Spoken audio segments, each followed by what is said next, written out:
It never ends. Oh. I guess I'm the emergency contact if the dog has been left too long at Canine Country. We have your daughter's dog. We don't know what to do with her. Oh, they close at 6 though. Yeah, that's why they're calling. Because they just closed. Because it's 1 minute to 6. And we were just wondering if she was going to come. She's 29.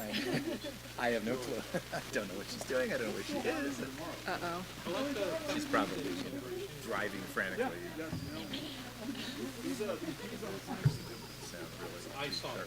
Have you tried to text her? Well, no, they just gave us a phone number. Right. So, right. Well, they think they're just talking from the office phone, but yeah, common sense is use your personal phone. Yeah. No, it's okay. You can text at that number. Oh. Jeez. Really? Yeah. They aren't always the brightest. No, they're sweet. They always She's say super sweet. They work there because they like working with dogs and not people. I understand. Anyone that can take Coda is a saint in my book. Because Coda is still crazy as a loon. She is one high energy pup. Yeah, we just adopted a dog we might have to give back. Well, Becca is, her heart's too soft. And if She's just not, given her life situation, Coda's not the dog for her. High energy. She's Just a husky, too, right? Yeah, she's a young husky with a year of no training, probably with outdoors. Yeah. It appears. Right? So yeah, it's a tough stuff. everybody ready? TVs are good. Calling this meeting to order. Roll call, please. Vice Mayor Klofstad. Here. Mayor Pallavi. Here. Councilmember Abrams. Here. Councilmember Tierman. Here. And Councilmember Commendatory will be noted as absent. Great. And if everybody would please rise and join the council in our Pledge of Allegiance. I pledge allegiance to the flag of the United States of America and to the republic for which it stands, one nation, under God, indivisible, with liberty and justice for all.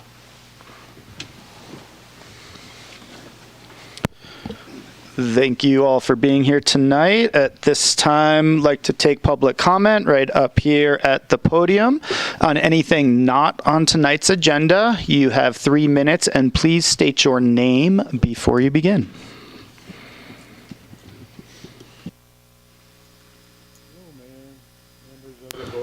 Push that little red button to make sure you're lit up and on. Oh, I'm hot There you now. go. Okay, I'll start again. Mayor, members of the board, my name is Doug Coulter. I live at 14889 Nelson Street.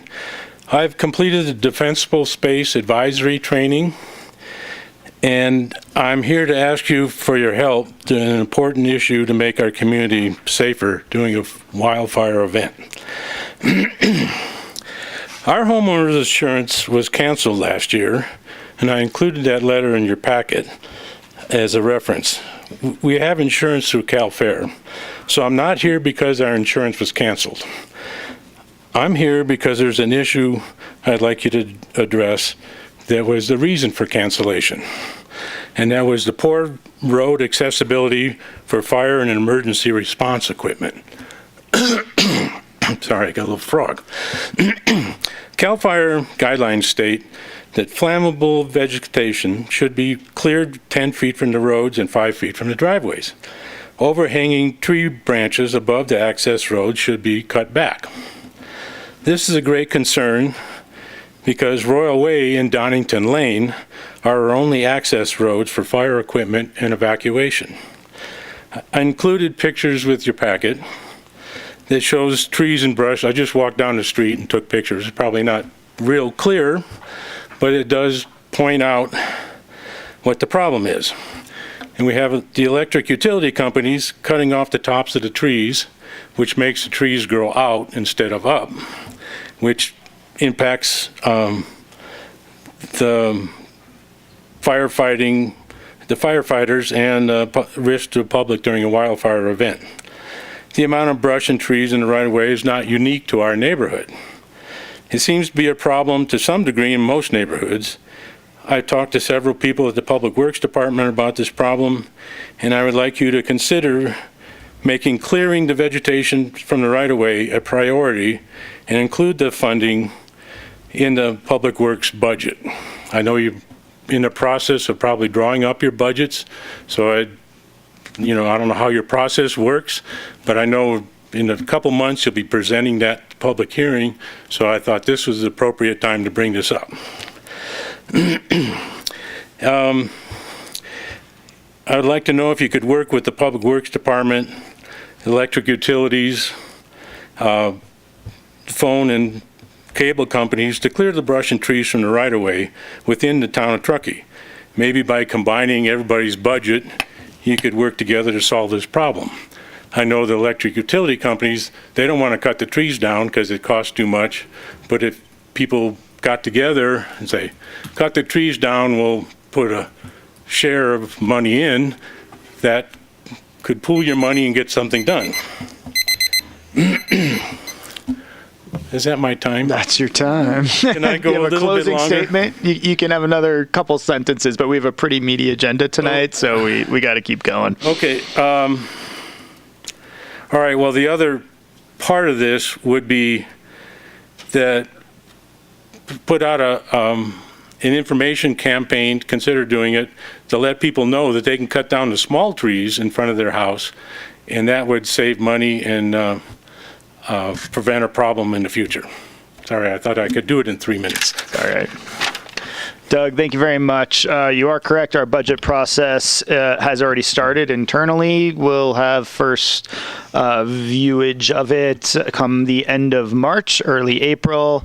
Dan, I didn't know if you wanted to quickly mention anything happening up in Tahoe Donner or any other things that Public Works might be doing on that front. And if you don't, that's okay too. I'm just giving you a quick 1 minute opportunity. What I could do is I could catch up with Mr. Coulter in the hallway in a moment if he would like and give him some more direct information right then. Great. Thanks, Dan. Thanks, Doug. Any other public comments? Seeing none from that side of the dais, Vice Mayor Klofstad wanted to say something. I just want to take a moment to thank the many people that have served on the GPAC subcommittee for the Climate Action Plan. We're now at a point where we're kind of taking a hiatus because we have done a huge amount of work. We met for about 3 hours at a time, once a month for the last, 9-10 months. And I'm so impressed because we consistently had about 20 people or more who were very engaged, well-informed, prepared. So it was just such a pleasure working with all of them, and I see a few of them here in the audience tonight. And I just wanted to take that moment to recognize those efforts and thank you all for your work.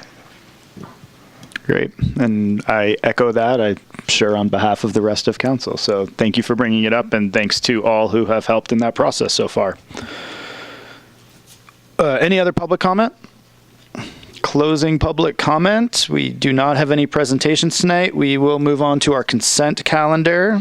Item 6.1, minutes from our team building workshop. 6.2, modification of the June 2019 request of Transportation Development Act funds. And item 6.3, the Cal Home Program and Begin Program Guideline revisions. Would any member of council wish to pull any of the consent items? No. Staff? Public. Do I have a motion on our consent calendar from this side? I'll move that we approve the consent calendar. Second. And all in favor? Aye. Aye. Aye. And the consent calendar passes. Great. Item 7.1, Hillary Hobbs, establish and appoint members to the Public Art Advisory Body. Very exciting. Thanks for coming back to us with that. Thank you, Mayor and Council. Tonight, we have an exciting item because we're here to consider the establishment and appointments. Are we not on? Okay. Establishment and appointments to the town's first public art advisory body. Here's an overview of the steps that led us to this point. Most recently in November, Council reviewed and provided direction on the roles and makeup of the advisory body and directed staff to draft a resolution establishing the body and initiate an application process. I'm back before you with the draft resolution for your consideration and appointment recommendations that came out of that application process. First, responsibilities laid out in that resolution include a number of startup tasks to establish procedures and processes before the committee is ready to consider specific projects, and those are summarized here. And once startup is complete, the committee's responsibilities are pretty broad, and they're summarized here. Among those, the committee will develop an annual work plan and budget allocation for council's consideration. This work plan will prioritize any identified project sites where they would then solicit those projects with calls for artists. Or they may also set aside portions of the budget to be considered for unsolicited or open projects where an artist may come up with their own idea for a project instead of coming to your council. Here's the 7-member committee makeup that council approved in November with 7 sort of distinct seat categories to make sure we have a broad representation. And these are incorporated in the resolution before you tonight. We asked each applicant to identify which seat or seats they were interested in and qualified for when they applied. And we received 20 applications from an impressive and passionate list of community members. Applications were received for 6 of the 7 categories, with no applicants received for the technical expert category. The resolution states that if a specific category or professional is not available to serve, an advisory body member who has demonstrated special interest, experience, or knowledge in public art may be appointed in lieu of such a professional, which is similar to the way we handle that with HPAC. And this is the approach that staff is recommending for this 6th seat. The review process for these applicants included a very brief 3-question interview with each applicant. And because the advisory body will be in sort of startup mode for the first year with a lot of committee work to develop an implementation program and procedures, the interview focused on that startup process and the approach that each candidate would take to that and their experience working on boards and committees as we see this as a pretty difficult path forward for the next few months. We had our work cut out for us with narrowing down the impressive list of applicants, and recommendations are provided here. Ultimately, we considered each applicant's demonstrated experience serving on committees and boards and their strategic thinking about how to tackle the next steps in developing the program, more so than any candidate's experience as an artist per se. And that's what drove our staff recommendations. So with that, staff's recommendation tonight is to adopt Resolution 2020-09, establishing the Public Art Advisory Body, and to appoint Troy Corliss, Molly Moore, Jean Fournier, Heather River, Carol Sesko, Jennifer Stantiner, and Carolyn Wallace-D to the Public Art Advisory Body in the positions showed on the previous slide. And those appointments will be for 2- and 4-year terms with the term lengths to be selected at the first advisory body meeting. That's all I have for you tonight. Great. Thank you, Hillary. And I assume those 2 and 4 years will just be staggered so that there are different appointments throughout that time? Correct. Yeah, we'll stagger them. So we'll have 3 on for 2 years, 4 for 4 years, so that we're not changing over all at once. Great. Any questions? I'm sorry if I missed this. So when we have the 2- and 4-year terms, can someone be reappointed, or do they have to be off? And if they have to be off, can they come back on? Like how does that work? The term. Oh, so they're going to decide. But how do we have any guidelines to that, or is that completely up to the initial advisory body?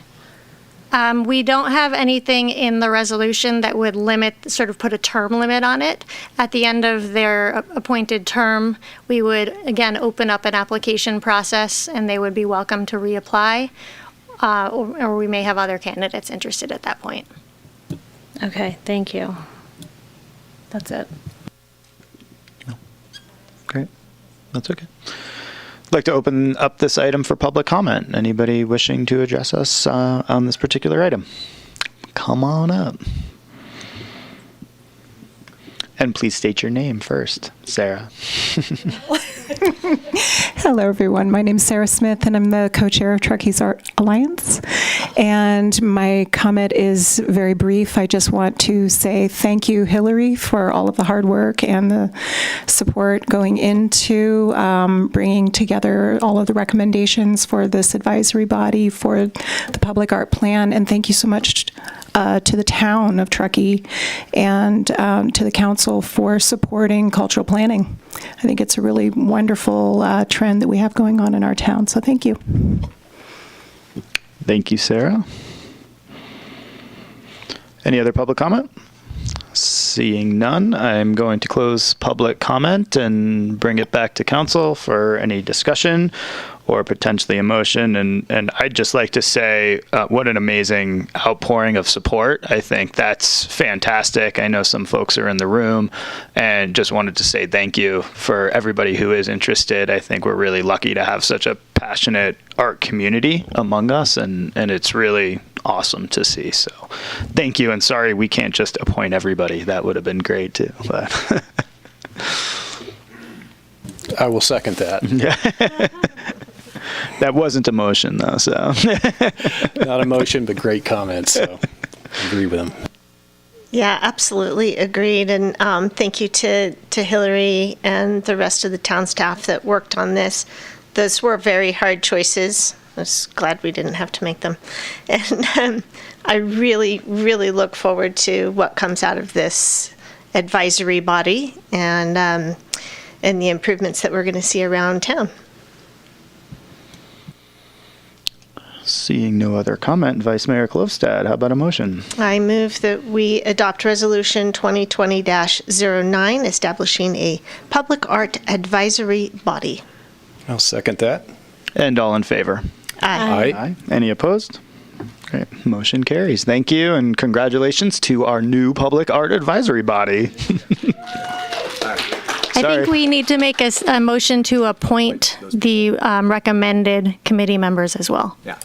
We got it. There were two motions in there is what you needed. It was hiding. Yes, sorry. Okay, so the second motion being to appoint the designated body for 2 and 4 year terms, with term links to be selected at the first advisory body meeting. I'll second that. And all in favor again? Aye. Aye. Any opposed?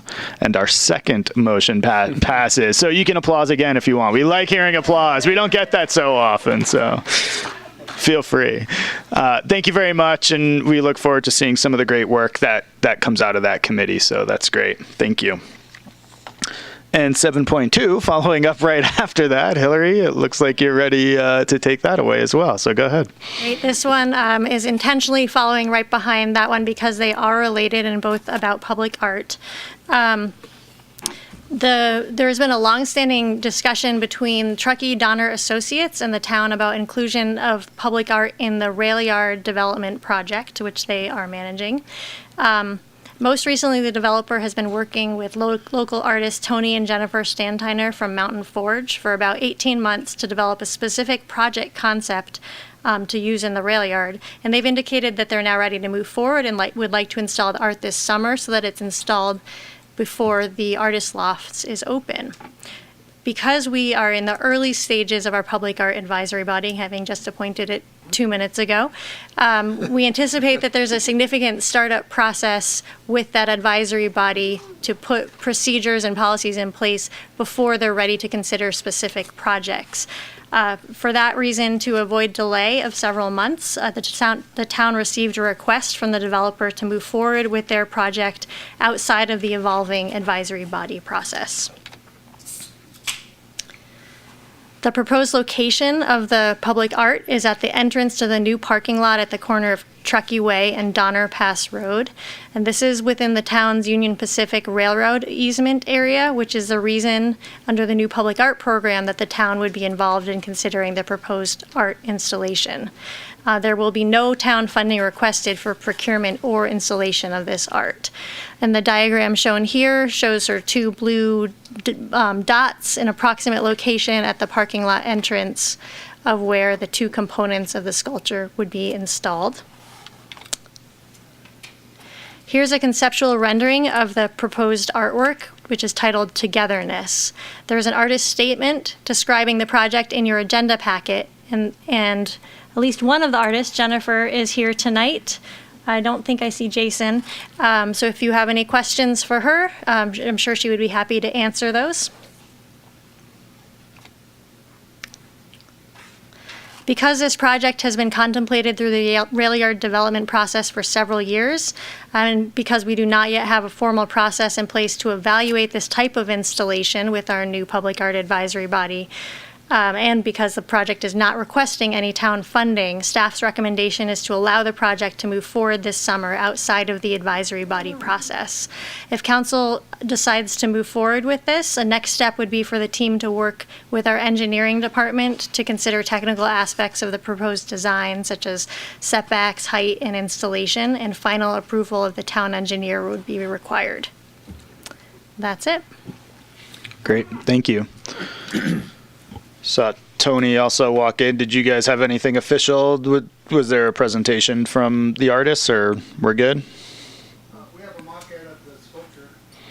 Cool. Why don't you plan on doing it during public comment if you want? That'd be great. We'd love to see it. Thank you.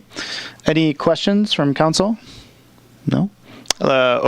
I have a question. It's really just out of curiosity, and maybe you can bring it up when you're up here, but I'm curious, you're going to have the word community, or at least for right now what we have here, on all these different languages, but then also the historic slang of the miners, loggers, and settlers. I'm curious what that historic slang is.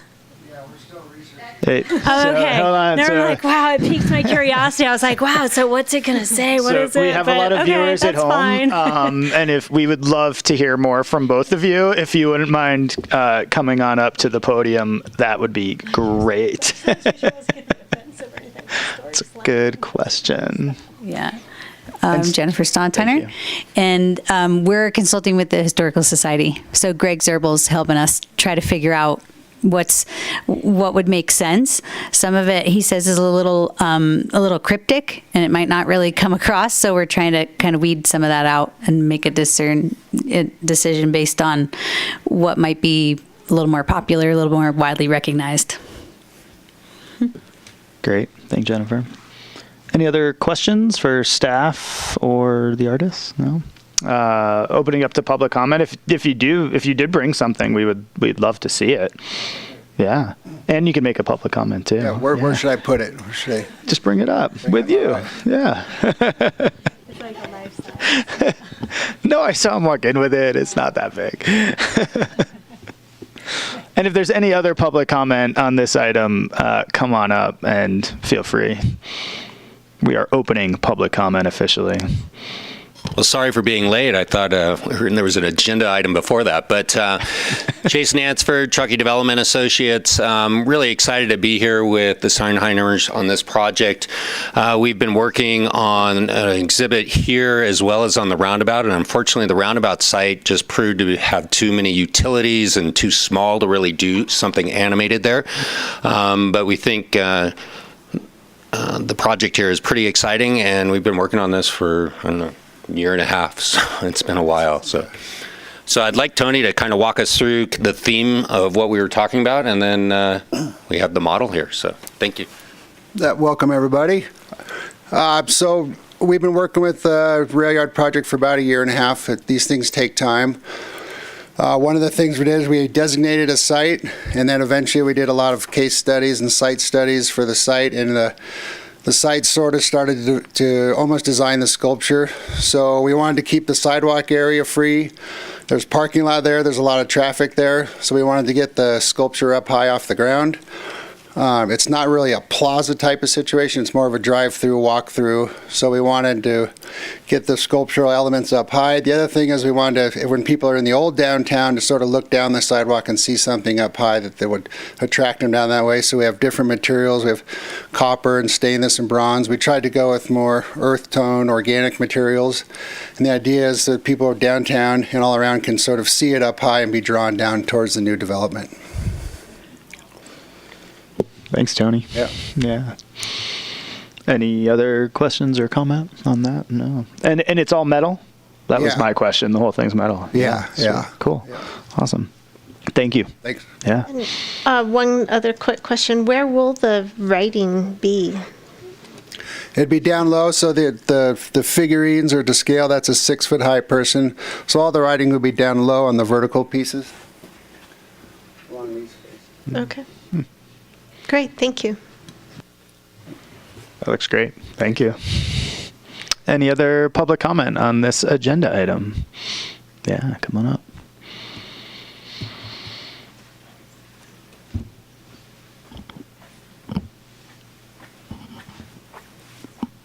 Yeah, my name is Joey Zaplinski, and I just came to speak in support of the art installation. I know what these projects go through and the time and effort that's already been, invested in the project, and I really support, this kind of thing. The advisory council is a great step in the right direction, but I'm a supporter of keeping the project moving forward.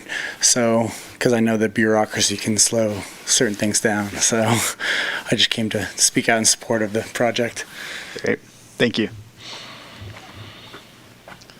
Seeing no other public comment, I'm going to close public comment on this item and bring it back to council for any further deliberation or not.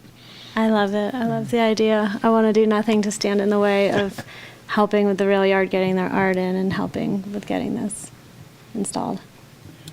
I think it makes sense to keep going. This is a bureaucracy-free zone, so. I've never heard that before up here. We don't hold anything up. We're just plowing right through. I love the concept of representing all the different groups that have contributed to Truckee. I think that's amazing, and look forward to seeing it come to fruition. I am hopeful that the advisory body will be supportive of us allowing this to continue to go forward, because I think we've got a lot more opportunities coming up. So, Councilmember Abrams, how about a motion? Yes, sir. I move that we exempt the proposed rail yard public art installation from the developing public art advisory body process to avoid project delay. I'll second. And all in favor? Aye. Any opposed? Motion passes. Thank you. We look forward to seeing it this summer. It's really exciting. It's great. Thank you. Shauna Doherty's first staff report as a town employee. Welcome to that side of the table, Shauna. Item 7.3, the approval of accessory dwelling unit pilot program and direction on other potential housing programs. So while Shauna is getting settled for her first presentation, I was gonna. This is a pretty important item, I think. And I wanted just to add a few kind of those framing comments that I occasionally do, because I think this is a good opportunity to kind of reflect broadly as well as more narrowly on the program of ADUs that Shauna will be presenting. Just a couple of quick points. Shauna will reemphasize them with a slide, but first one, this is really our opportunity to be proactive and not just reactive, partly because of staff constraints, partly because of just kind of how we've evolved. We've been generally reactive on the area of housing through inclusion area, et cetera. This gives us a chance to be proactive with a series of programs that you'll see.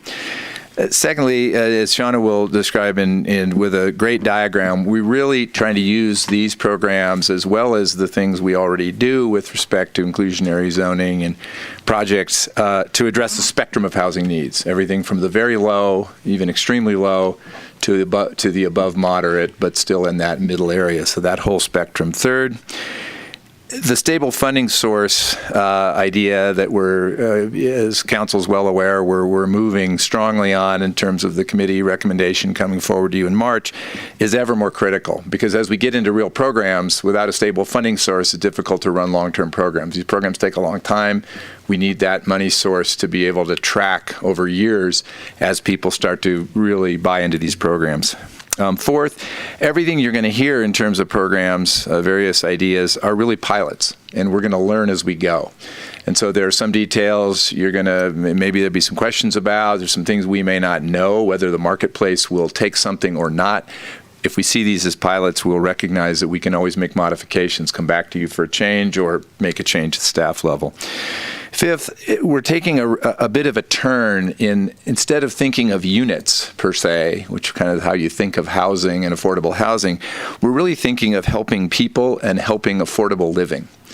And so the notion of some of these programs is they start to stray from the typical notion of providing subsidy or providing opportunity to create units, but rather provide the opportunity to unlock units, to help certain types of individuals who need help, and to maybe write down the costs of other parts of the living experience to make housing more affordable. So it's a little broader kind of look at housing. And then finally, we're hoping that the council will approve the accessory dwelling unit program and give us a bit of direction on the other programs that will be coming to you, and particularly with the ADUs, give staff a bit of leeway to craft some of the details. It turns out when you start to create one of these programs, I think Shauna learned and taught me right away, 100 details pop up and 100 questions, and they can't all be answered at once. So we'll be answering them as we roll it out. We need a little bit of leeway to be able to do that. So I didn't want to steal too much thunder there, but... Okay, so that doesn't count for my time, right? So good evening, council and community. This is true. It's my first staff report. I'm 6 weeks into my new role as the housing program manager. And before I start, I just wanted to thank every single person in this room who has gotten us to this point.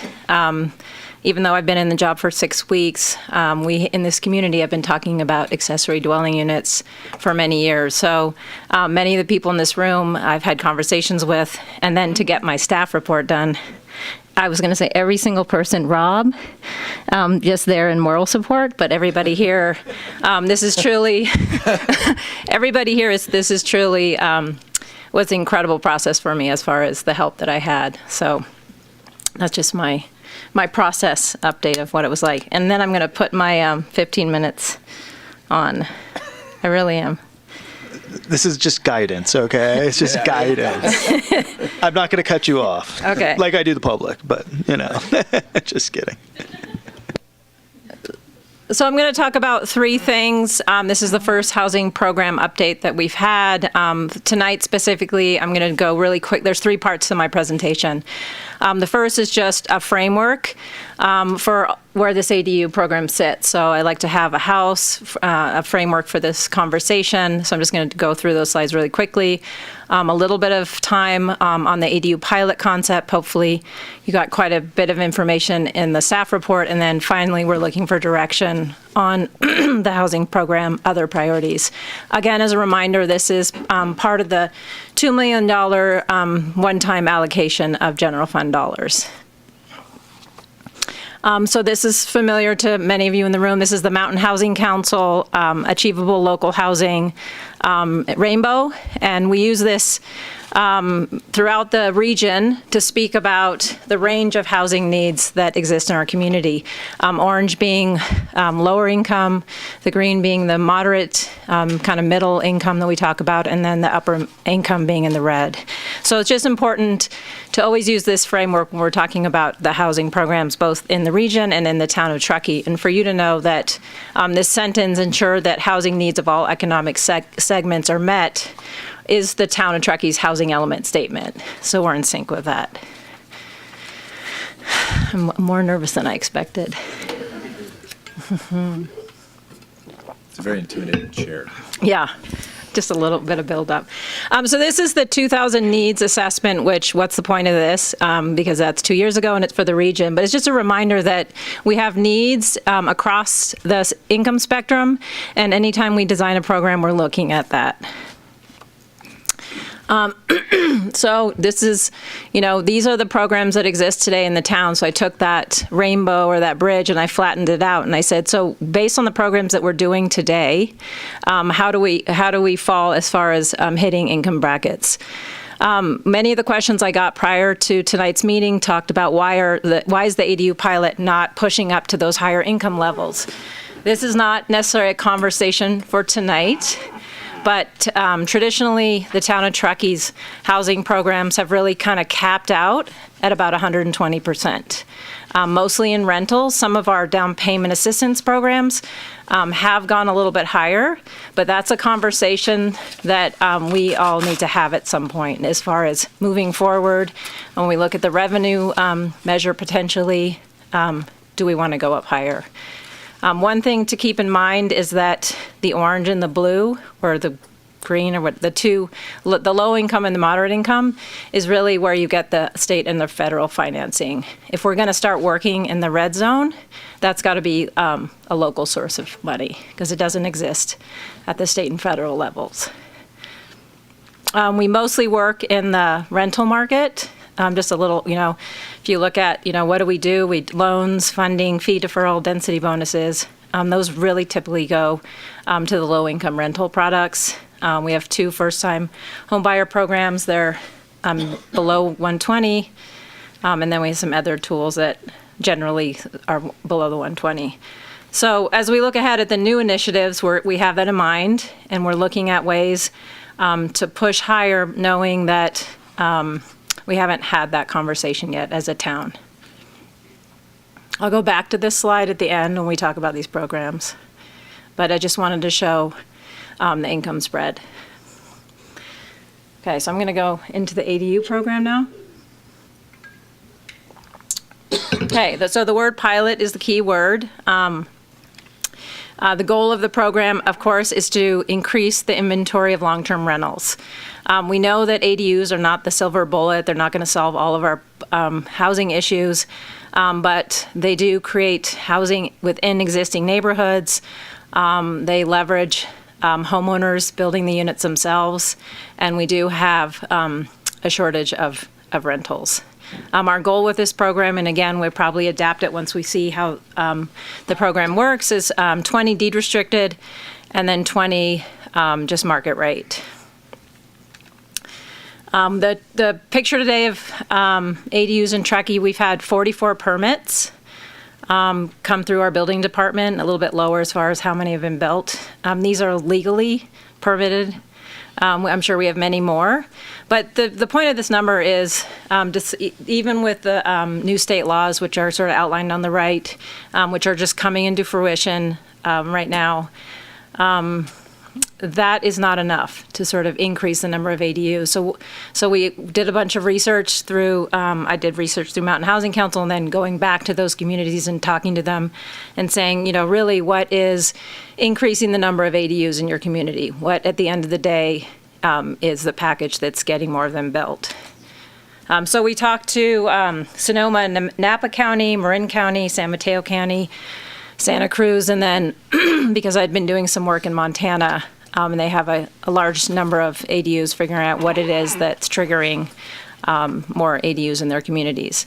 And at the end of the day, when we went in to this program, I think we were thinking that the incentive was going to be called the ADU incentive program, and that was going to be about basically figuring out some dollar amount to create interest in doing an ADU.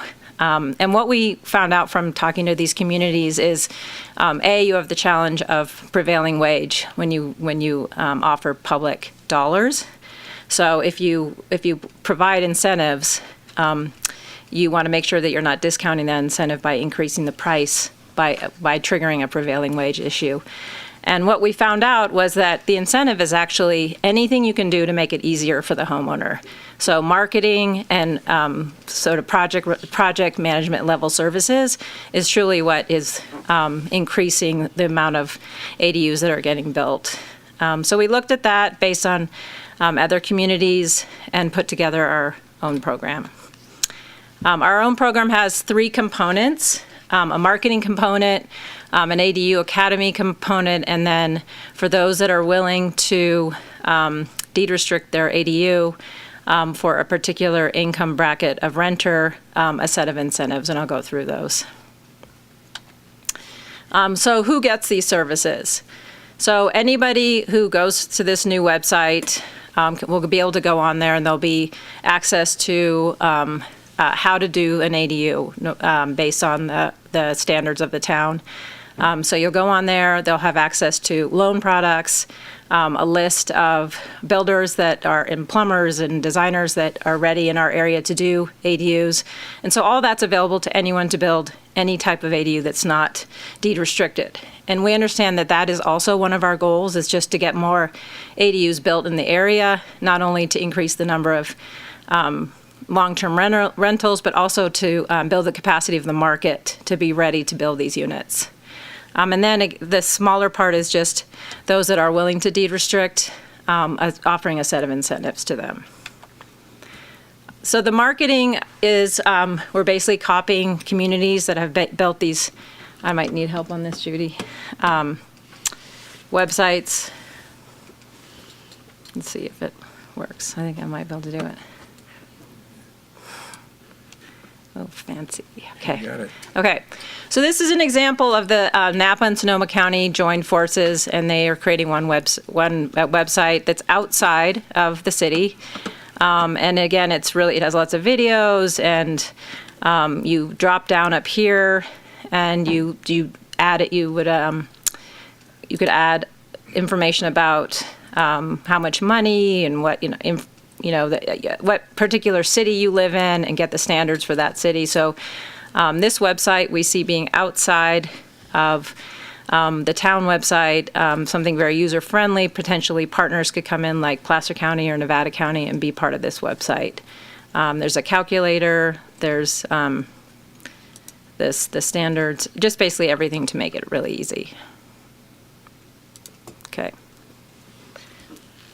So one thing I always remember about this website is that everybody is doing handy projects at their house by going on YouTube. And so we're just using that model and making sure that it's really to get people in the door interested in this program. We want to make it as user-friendly as possible. The ADU Academy is an idea that came up from learning about the city of Bozeman when we asked them why do they have so many. How did they get to so many ADUs in their community? And it didn't have anything to do with incentives or relaxed regulations. It had to do with a couple of builders that became kind of the niche ADU team. And you would ask, who built your ADU? And then they would give the card of the person that built that ADU. And they just created these niche markets for builders that were ready to build those.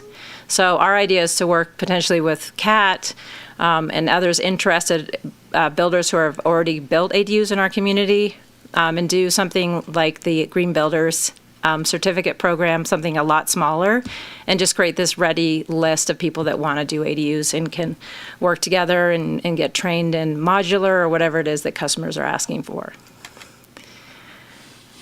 So the Casita program is the piece where we said, what if we as the town wanted to use our resources to incentivize a particular type of ADU, so a smaller unit, 750 square feet or smaller, serving those that are in the 120% AMI, area medium income and below, knowing that that's really where our resources will not trigger prevailing wage.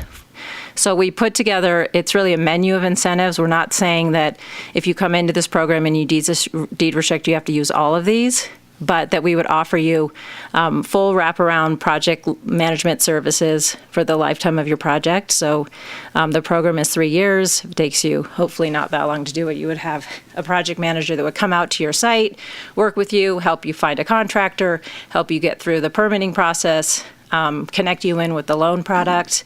The loan product is something the town can offer only to people that are 80% AMI and below. without triggering prevailing wage. That's why that's in the staff report, and we came up with, that's why it's capped at the 80%. It's because what we can do as a public entity. Tenant matching services, so working potentially with Landing to, once a ADU is built, helping them find a qualified tenant that matches that deed restriction. And then we're looking into potentially reimbursements for design or energy efficiency that don't trigger the prevailing wage issue. Okay, so that's the deed. That's the ADU pilot.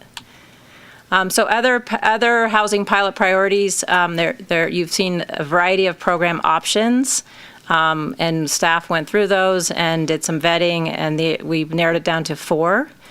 I think they're so far away. It's important to remember that the green arrows are the potential new programs. Tonight, we're not asking for approval of those. We're asking for sort of those. It's the general direction that we want to go. So go out and do more research and bring it back to us. It's good to remember that the revenue measure is still a project that is part of all of our work. And then the short-term rental community conversation is going to be kicking off in March and April. So that's also part of the work plan effort. So the accessory dwelling pilot, I mentioned already. The landlord incentive pilot, we used to be calling it sort of an unlocking strategy. So we're trying to encourage those that maybe underuse their property or are homeowners that underuse or maybe are not seeing a lot of use in the short-term rental market, some kind of incentive to get them to do a long-term rental. I've been working with Landing on that. The town land for housing. So as you know, I think you've heard Jeff talk about the old courtyard, and with a shift up to the new courtyard, that's not being used, and spending some money to do a feasibility to see if that would be a potential site for us to do some kind of housing project there. A rental assistance pilot is a concept that we've been talking to Sierra Community House about. They already have 2 rental assistance programs, and that's another idea around trying to unlock our existing housing stock. And maybe some of the rents are at a place that it's hard for people to get in, especially with security deposits. And then the last one down there is the rehab energy efficiency pilot, and that's working with existing homeowners, potentially landlords of apartments, to get the cost based on energy and utilities down to lessen the financial burden for homeowners here that are stressed from that. So I was asked to add a little bit, just take those and lay those out a little bit on a schedule. I'm almost done. So as you can do, those I just laid out those various programs. A lot of them are happening right now. We're investigating all of them. But it is good to keep in mind, how successful can we be with all of these pilots if they're all happening at the same time. So I just took a stab at sort of laying them out for this year and then rolling into 2021.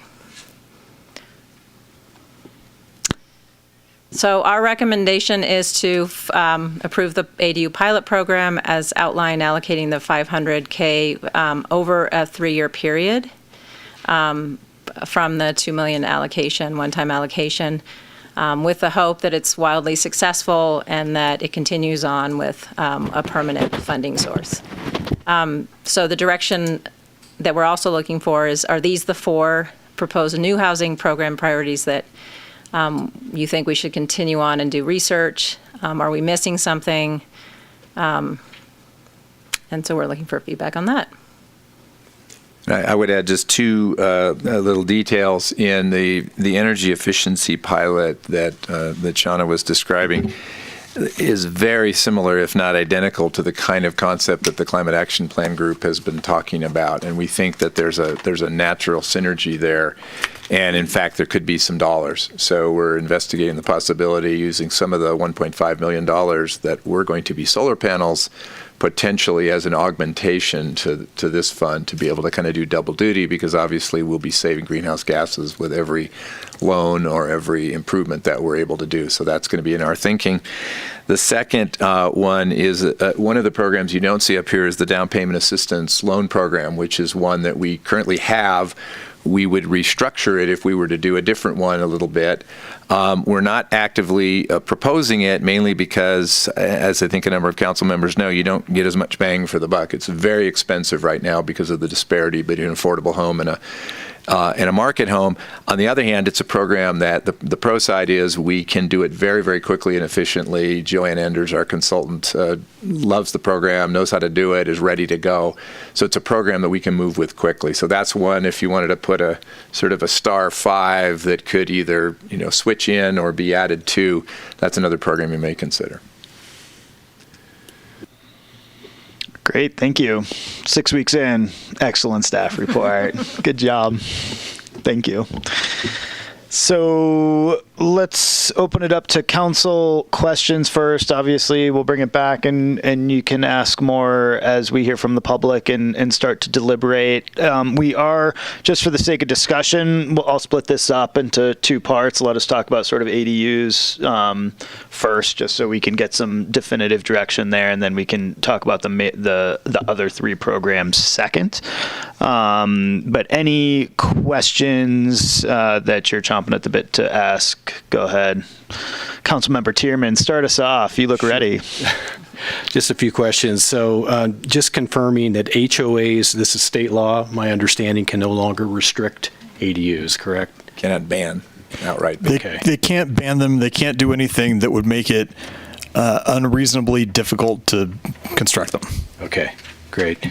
And in terms of incentives to build ADUs, Shauna, are fee reductions on the list? Yeah, so the state law says that there's no development impact fees for units that are below 750 square feet already. So we're going to market that's a great incentive, but it's nothing that we're doing. And it should be noted that a fee reduction is the kind of subsidy that would trigger prevailing wages if the subsidy is worth more than 2% of the value of the entire project. Okay. So that would mean the focus would have to be on fee reduction versus complete elimination of a fee, right? Right. We could reduce it to, we could give a reduction that is no more than 2% of the project cost, yeah. Okay, great. And then in terms of the ADU Academy idea, stock plans available, engineering, those kinds of things. Would any thoughts on that? I don't know the exact answer, but I think what we're hoping is that once we get we do some kind of application process and we get people in there, we find out what the training is, what they want to do, what they need to build the units efficiently and ideally cost effectively and energy efficient. So based on what sort of they say they need. But the idea of getting them all together is to create sort of this network of experts, and also templates would be great. Councilman Turner, if I could, we did look at that idea early on. There are a couple of companies that are doing that, but it required a kind of level of time and complexity that we felt it was kind of phase 1.5 here, that we wanted to kind of roll that out. But we wanted to get this going because of the time pressures. So it's in the mix, but not literally before you here. Right. And I suppose that would really only work in certain circumstances in any case, given the variety of ADUs that are potentially possible. Right, and Santa Cruz, which pioneered that concept a long time ago, has not found much success. Okay. And it's because every single lot and every project smashed into the beach looks exactly as you say. So, but it's something we definitely want to be looking at, and there's a number of firms and companies that are rapidly trying to make a business out of this. Okay, thank you. That's all I had. Great presentation, by the way. Oh, thanks. Yeah. Thanks. Wonderful first presentation as well. I've heard that it's less expensive to buy a house than it is to build a house because building costs are so high. So, and I don't know if that's still the case or not. So to build an ADU, per square foot, is that the same, you'd estimate it to be the same expense as building like a 3-bedroom, 2-bath, single-family home? It's just going to cost less because it's much smaller in size, but per square foot, does it cost the same? The challenge with smaller is that it often costs more. So if you think about an existing house in Glenshire that's like 1,200 square feet, the per square foot cost is actually more than if you had a 3,500 square foot house that you got in like Grace Crossing. So that is a challenge with ADUs, that the price to construct is still somewhat of a barrier for people. We actually just talked to someone today who just finished theirs. They started it in 2017, and they built it over a 2-car tandem garage and spent $245,000. And it was for around 600 square feet for the ADU. That leads perfectly into my next question. If I could, though, one of the things that this incentive package or menu of incentives is supposed to do are take away some of the challenges that aren't just annoying, but that are expensive. The time, the money, the project management, potentially some design issues, getting a builder. I mean, those are all things you have to pay for in the marketplace. Our program will, at least for some people, take that away. So we're hoping that there's some advantage there in actually keeping the costs a little bit lower. Right, yeah. And don't get me wrong, I'm not trying to point out obstacles. I'm just trying to be sure that, I guess maybe play devil's advocate a little bit, or be sure that we know what we're getting into. Have we run the numbers, or is it easy enough to look at building an average ADU with some of these incentives? What would be, if someone can rent it for, I just had the numbers for, say, $1,300 a month or $2,000 a month. How long is it going to take for them to recoup the cost to build it, to really make it pencil out for them financially, along with the feel good of helping the community or having another dwelling in your property? The numbers need to Yeah. So the challenge with ADUs is that literally every single parcel and project is different. So part of what we want to do is provide services where somebody could meet with that individual and do the financial analysis and look at their lot and figure out what they want to do and what their goals are with that, and then help them figure out that process. For each unique Yep. one. Okay, wonderful. Thank you. That's it. Well, just finishing one more thought on your question, Jessica, keep in mind that they're still adding equity to their property value by building the ADU. So it's not like you have to have a direct return on the investment. Eventually you're going to sell that property and get that, hopefully, the value that you put into it back out. And perhaps in the meantime, earn some money and pay some of the mortgage on it, right? And that was kind of the only question that I didn't quite get answered ahead of time, was on the renting of it. If you were going to do or accept the subsidies or the incentives, does that then make it a rent control in order to serve that community, that 80% and low, or between 80 and 120 AMI? Yeah, so I think somebody else asked me this question and sent me, maybe Dave. So my understanding, the way that we're thinking about this, is that it would be through the qualification, just like we do affordable housing right now. So the landlord is going to need to find a qualified tenant, someone who's pre-qualified, who's shown all of their paperwork that they are an 80% or a 120% income earner, to get into that unit. And then it would be monitored annually, but it's not going to be rent controlled. It's going to be, so it's still market rate. Like they can. Well, that's what not I'm exactly. confused about. If you have income limitations, you have rent limitations, because the maximum permissible rent is a function of the income of the occupants.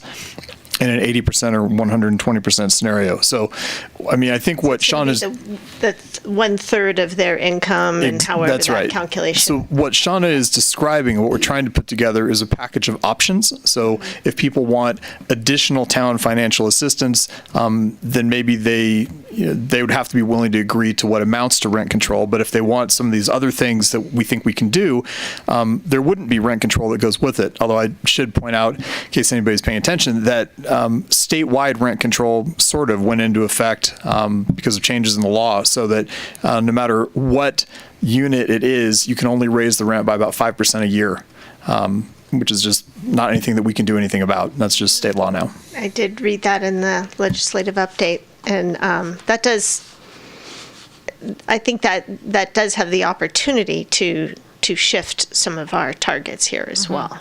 So, and the incentive program's not going to be, it's not going to impact how you do that, whether it's converting a garage or standalone unit or any of those other things, as long as it's subject to all those other limitations, like it can't be 100 feet or more away from Correct. the main house. So we did receive some public comment about what that commented on whether or not the main home needed to be a full-time occupant or not. Was there a response to that? In the resolution?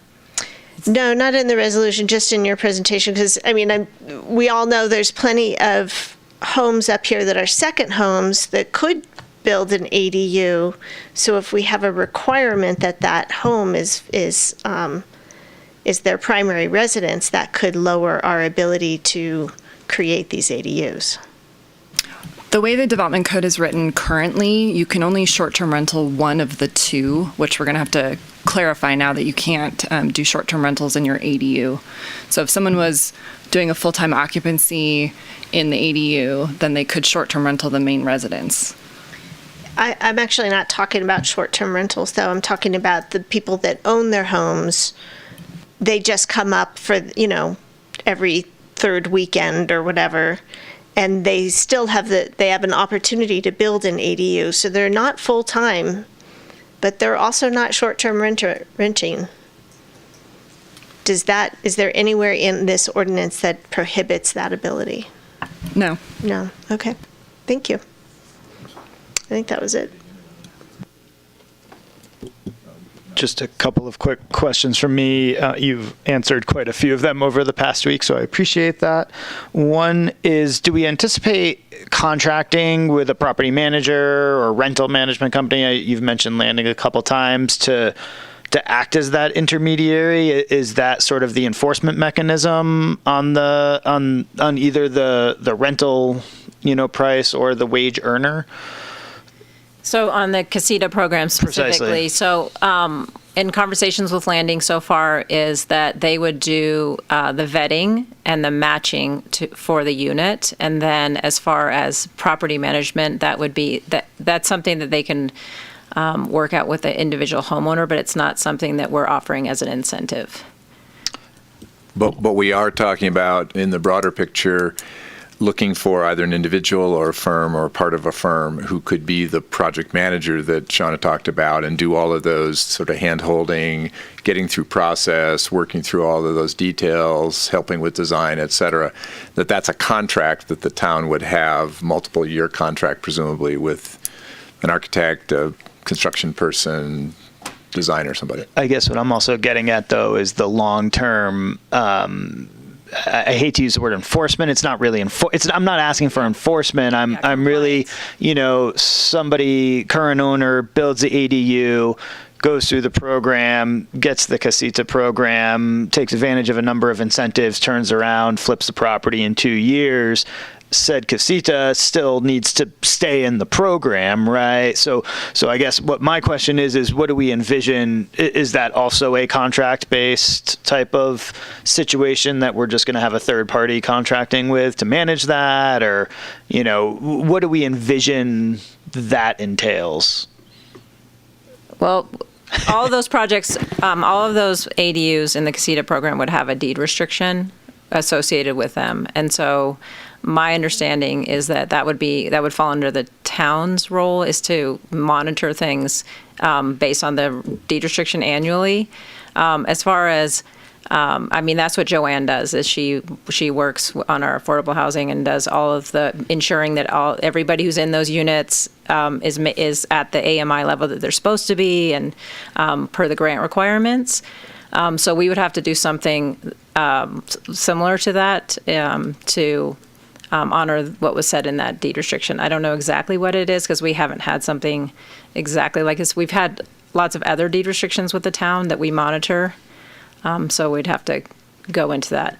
But the scale is likely to be, 20 is kind of our, It's not huge. Our goal, not huge. And yes, we'd be paying for that service as we paid Joanne as a consultant, but she's extremely efficient, and we feel those are small dollars for big results. Yeah, but I think we would probably use Joanne.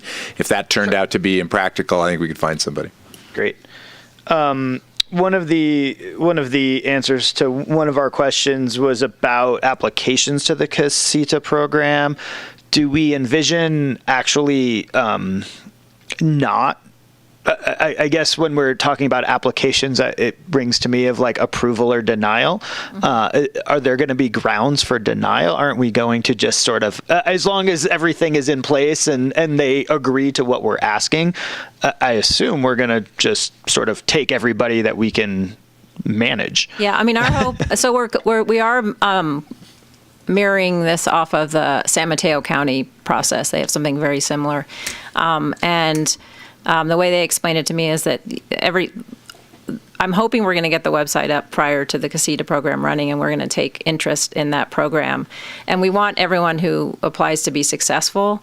And if we look at their parcels and we have conversations with them, and it's just going to be extremely expensive or arduous to build an ADU, we would probably encourage them not to do the program because of some of those factors.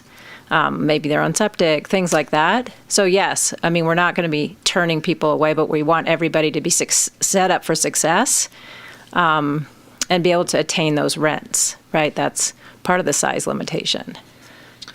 And then two more quick questions. I know we had a great meeting with Placer County and Nevada County just a very short while ago. Just wondering if you've had any follow-up discussion in anticipation of this meeting with potentially a regional cooperative around the ADU program to help spread the cost potentially. Similar to that Napa-Sonoma example you provided us with. Yes. So I invited them to come to this meeting, and two of our Placer County friends are here. I think those conversations are continuing, and it's just a wait and see. The next step would be the RFP for the website, and that's the natural place that I could see our partners coming in on that. Great. And then I'm just going to quickly skip to number 4 here, the rehab and energy efficiency piece. And that is really a question of how, other than the money, which is what we'd be contributing, how much of that really falls on us? Liberty, the PUD, they all sort of have their own program. So I'm just wondering exactly what we're looking to get out of that, or if it's really just a consolidation, or how we're going to do better, how we're going to be a better entity for change when those utilities, et cetera, already exist. Yeah, the reason this isn't before you in detail is we don't have those details, but what we do have is through the Climate Action Program that Nick and I have been working pretty closely with the PUD, Liberty, and Southwest Gas, but we don't have the answer to that question. But the idea would be to work with those other entities, try to work our program into theirs, maybe even have them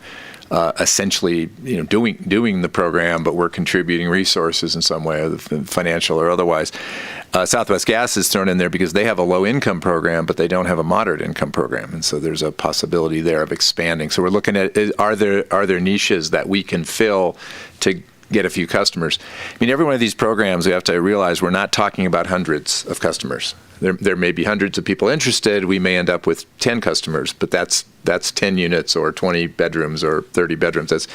It's a still pretty exciting amount when you think about building the kind of programs. So yes, I think you're absolutely right. We've got to go in concert with it. And if we can't, we probably don't invent our own program there. Great, thank you. Councilmember Abrams, you wanted Thanks. one other question? I just had another one come up as I'm looking at some of these charts. So we all know that life happens and things change, and so I'm envisioning, a young person making $65,000 a year, renting one of these units, wonderful. And then what happens if they partner up with another person making $65,000 a year and then they're living together and making more than the 80%? Or if, one person gets a raise, or if, how often, and I don't expect a firm answer or guideline, because I understand these are pilots and we have to make changes and go with the flow, and there's going to be a bunch of iterations to get it all dialed in. But have we looked at how often do you pull someone's pay stub to make sure that they're in the 80% or below AMI level? Or how does that work? That kind of, not just the monitoring when first renting, but that kind of ongoing, it wouldn't feel good to have, you rent your ADU out to someone for 5 years and all of a sudden they get married and now you have to kick them out. So how does that work? Or have we thought about it? Or do we need to consider thinking about it in the future? It is a great question. It's just a really good question. Yeah, I would say Joanne does more of our affordable housing monitoring on an annual basis, and we have that same option with Coburn. But there's some different models that we could take a look at. I mean, we haven't dug down deep, but we could have a self-reporting method. We could have, Joanne do an annual check or something like that. So I think we've got some flexibility. It really depends on what council's interest is. If it's really to just get the initial person in, then you could base it on sort of that initial income. You could structure it that if you really want to make it very intent on the household having that income, then yes, you'd have to move on if you exceeded it. So we can look at a bunch of different options. Great, thank you. Does that get you? Yeah. Yeah, no, it's fair. I think it's just worth bringing up to keep in mind or to look at some point. I don't need a set specific answer. Yeah, and I think that's a good reminder for all of us up here tonight, especially, and in the public too. We're sort of just, framing the box at this point and trying to figure out our direction. And I think a lot of these details are going to get hammered out as we move forward, and they'll be back to us, I'm sure, with additional details as they need that. So with that, I'd like to open up this agenda item 7.3 for public comment. Please come on up. You've got 3 minutes. Please state your name, fill out a speaker card. And yes, I'd love to see you all. You're all veterans of this process. So the more we can just be ready and keep it moving, that is welcome, and we appreciate it. Thank you. Thank you. John Falk, Legislative Advocate for the Taos Sierra Board of Realtors. Thanks for the opportunity to speak to this issue.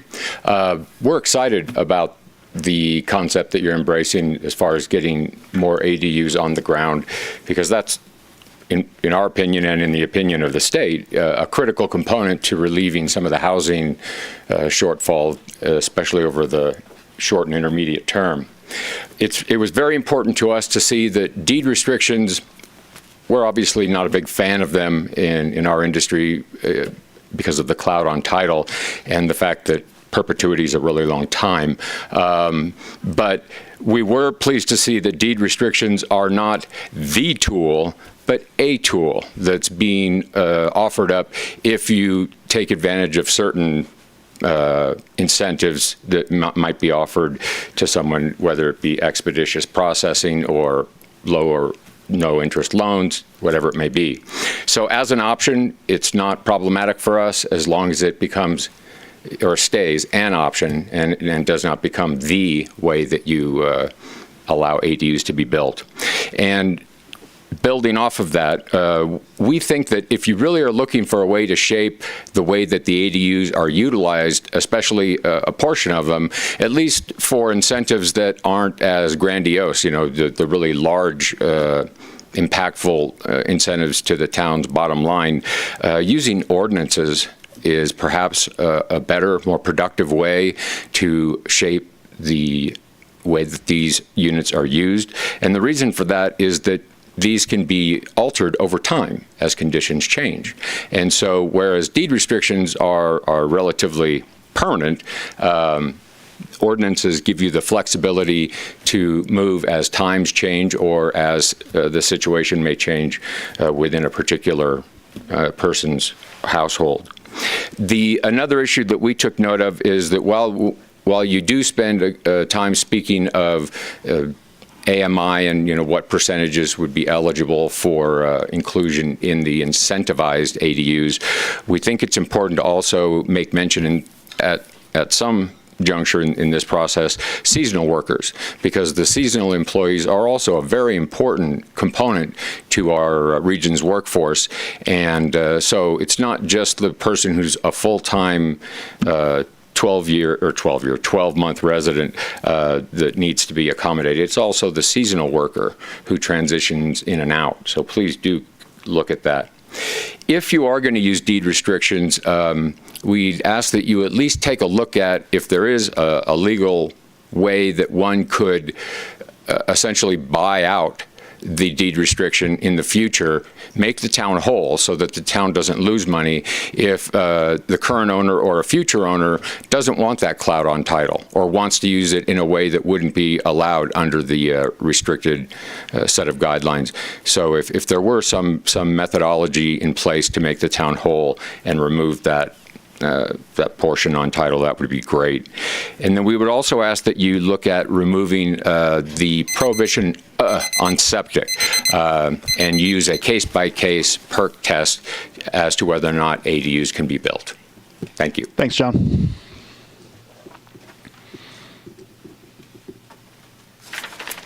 Good evening. I'm a little shorter. Hello, my name is Ann Flor Dwyer. I'm an architect and a local business owner. And I, as Jeff started out stating that this is about affordable living, and I think that was the perfect segue into this, because I think the ADU pilot program is a great idea and it will help provide much needed local housing, and that would be naturally integrated into the fabric of our existing communities. I currently have 5 ongoing and prospective ADU projects that I'm working on. And I found that the 2 primary barriers people run into that are interested in building an ADU is the lack of knowledge about the process, which makes the prospect of pursuing such a project too intimidating and time-consuming, and the cost and fees of design, construction.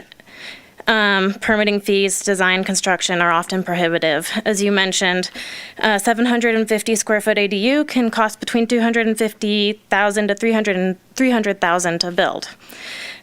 So putting in place a process that provides information to people and potentially a project manager to help them through the process, save time and money from that perspective, and then options for incentives to help reduce that cost barrier to whatever extent possible, providing loans, I think are both really great options to help people make those a reality. In addition to these types of programs, it would be great to increase public transportation and access to safe pedestrian and bike paths to increase the ease of access to these spaces for individuals without cars, and that could also potentially reduce construction costs and impacts if they're allowed to use exemptions for additional parking for the ADUs if they're close enough to public transportation. I also would really encourage those units and additional incentives for sustainability as far as it reduces energy use and consumption. As part of, I'm also the co-leader of the 100% Renewable Truckee Coalition. And one of the things we have actually spent a lot of time talking about is a program that is in line with the Energy Efficiency Rehab Program. As some of you may already know, more than 30% of our greenhouse gas emissions in Truckee come from the existing housing stock. And so as far as moving the needle forward on reducing that and reducing living costs, promoting people to make those upgrades to their houses and to include them in the ADUs as they're building them can really help lower the cost of living as well. Thank you. Thank you, Ann.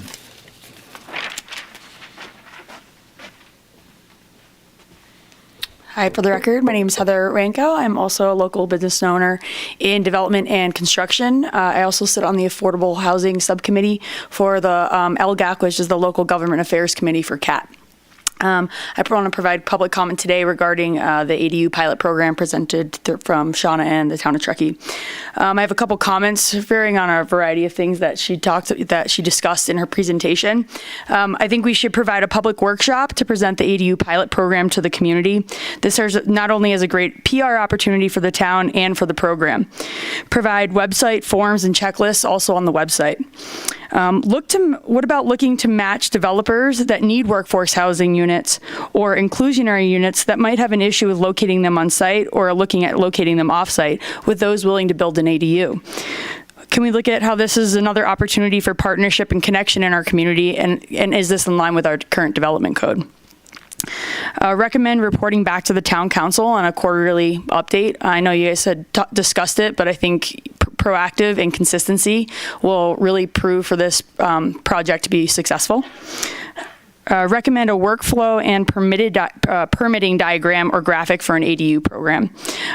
We also should look to other current developers and projects going through entitlements and provide incentives for these developers to incorporate ADUs into their housing programming and developments.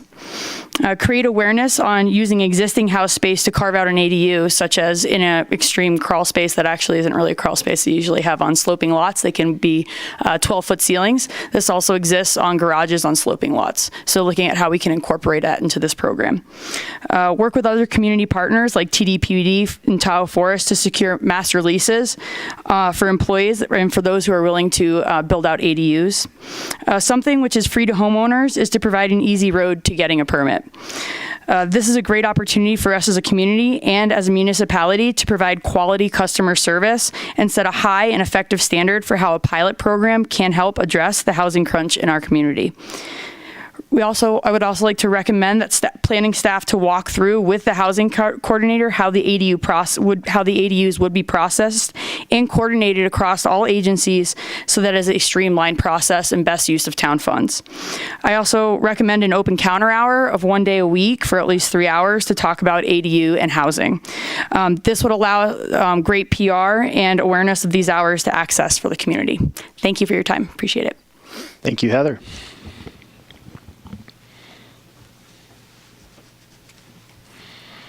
Good evening, Council. Can you hear me?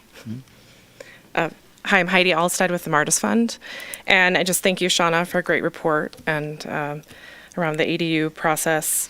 Many of you know that the Martis Fund has a very successful down payment assistance program, and one of our top priorities is also an ADU program.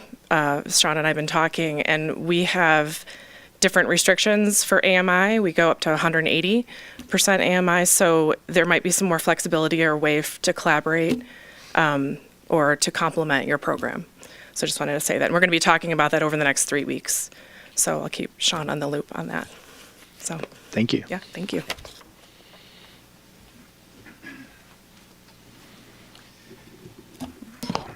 Good evening, Mayor Pallavi, Town Council members, Peter Greenberger with the Contractors Association. To start out with, I want to thank Shauna for coming to the Contractors Association to have a conversation with us about ADUs.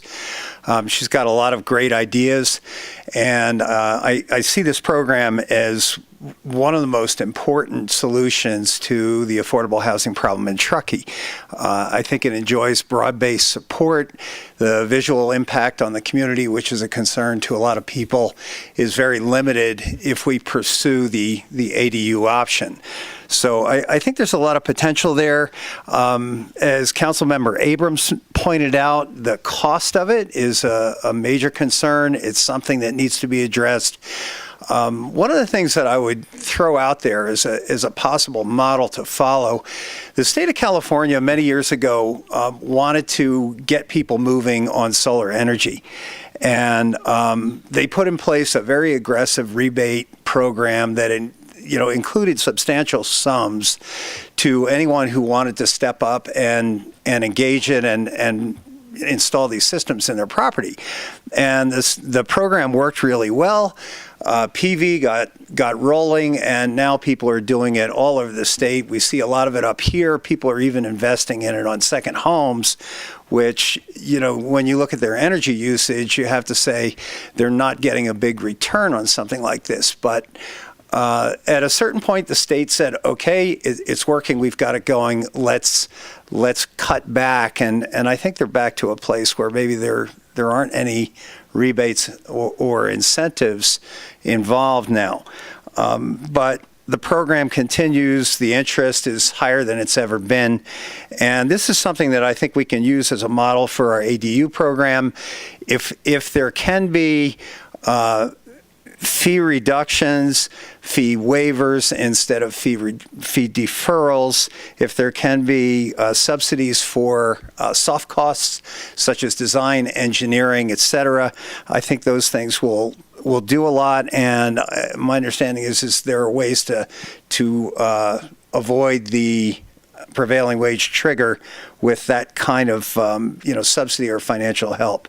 Another idea I'd throw out there is a number of community organizations, including the Martis Fund, who have expressed an interest in helping with this program. And I believe that if a private organization steps up and offers a subsidy or an incentive, then that falls outside the prevailing wage rules. So in those conversations with private community organizations, it might make sense to encourage them to create programs which would provide incentives or subsidies that the town can't provide. And lastly, I just want to say that Contractors Association is very interested in the ADU Academy concept. We'd love to be a participant in that, and I think that has a lot of potential to get the ball rolling as well. Thank you. Thank you, Peter. Good evening, Mayor, Vice Mayor, and council members. My name is Valerie Brinker, and I'm a homeowner in Truckee, a local realtor, and I'm also a member of CAT's Affordable Housing Solutions Committee under the LGAC. I want to start off by thanking town staff and Shauna for all the work they've done. And this is really a lovely program action plan that they put together for housing. A lot of creativity, a lot of organization, and with the community's input. I really appreciate that. It's really been exciting to be now on the cusp of some real programs happening. So very exciting stuff in Truckee. That being said, I do just want to add a comment. I agree, everything we can do with ADUs is awesome. I just want to make a few comments as a community member and a CAT member, that while I feel it's important to address the housing issue with affordable rentals, I do encourage you to promote homeownership as another option.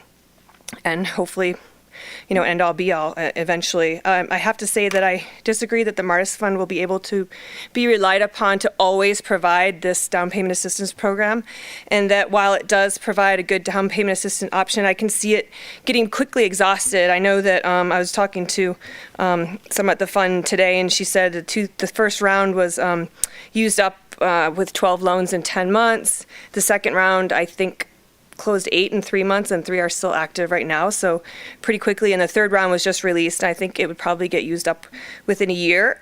So it'd be nice to see that the town can also provide something like that, not only to just fill the gaps with what runs out there, but maybe even deviate a little bit from the Martis Fund requirements, perhaps allowing households with something less than 51% income from in the employment area. Perhaps, husband works in Reno and makes 55% income, wife works here, or just something that's a little more flexible. Maybe even option for mobile homes that don't have foundations and maybe are in a park that pay space rent. And also allowing households perhaps that telecommute, and the main company might not be here, but they live here, work here, raise their family here, and we don't have vehicle miles drive by these people to another area. Also, maybe even a similar down payment loan with similar qualifications to a potential landlord who wants to buy a property and won't have to pay the loan back, just like the Martis Fund, until the property is sold or is no longer used as a full-time, long-term local rental. So I recommend that you broaden the program and do bring back down payment assistance into the consideration. Try to address the housing problem from a home ownership side. Thank you. Thank you, Valerie. Any other public comment on this item? Seeing none, I'm going to close public comment and bring it back for 7.3. I had one question probably for Andy. Buying out deed restrictions, I feel like I read that somewhere in our staff report, or we've talked about it. It's an option to consider. Okay. I don't think that we've fleshed the program out just yet. Okay, but it's we can certainly include We're not ruling it out. Right. Okay. The septic issue, I think that's an exhaustive topic that we've talked about numerous times up here that we are not going to solve on our own, and we are looking to our sister organizations for some guidance there, right? We did exactly, I think, what John Falk suggested. Yep. Is we took our restriction off and said you have to work with Lahontan and County, and if you can do so, you can do so.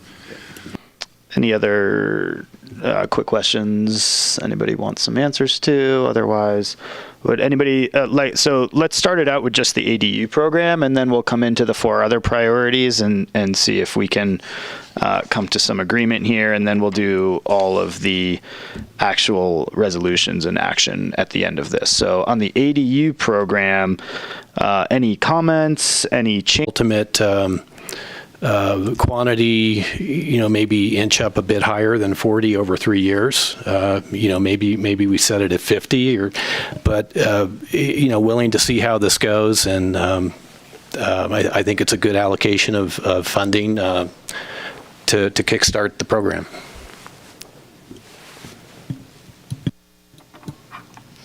I second that. I feel like this is an opportunity to really put our money where our mouth is. We've been talking about taking action. This is really a great step to take some action. And like David said, yeah, it's a pilot, so we do need to keep in mind nothing's going to be very set in stone. So remaining flexible and open-minded and going with the flow and making changes as we need to.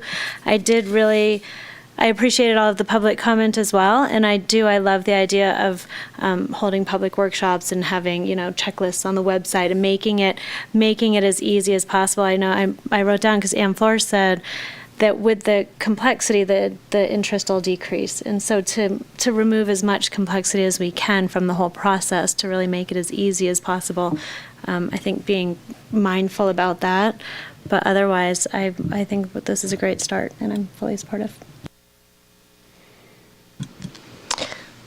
I love this program. I think it's well outlined, and I know there's more details to come. I really just see win-win-win all over this. We have the opportunity to unlock some possible housing, affordable and achievable housing. We have the opportunity to engage the community in being part of the solution.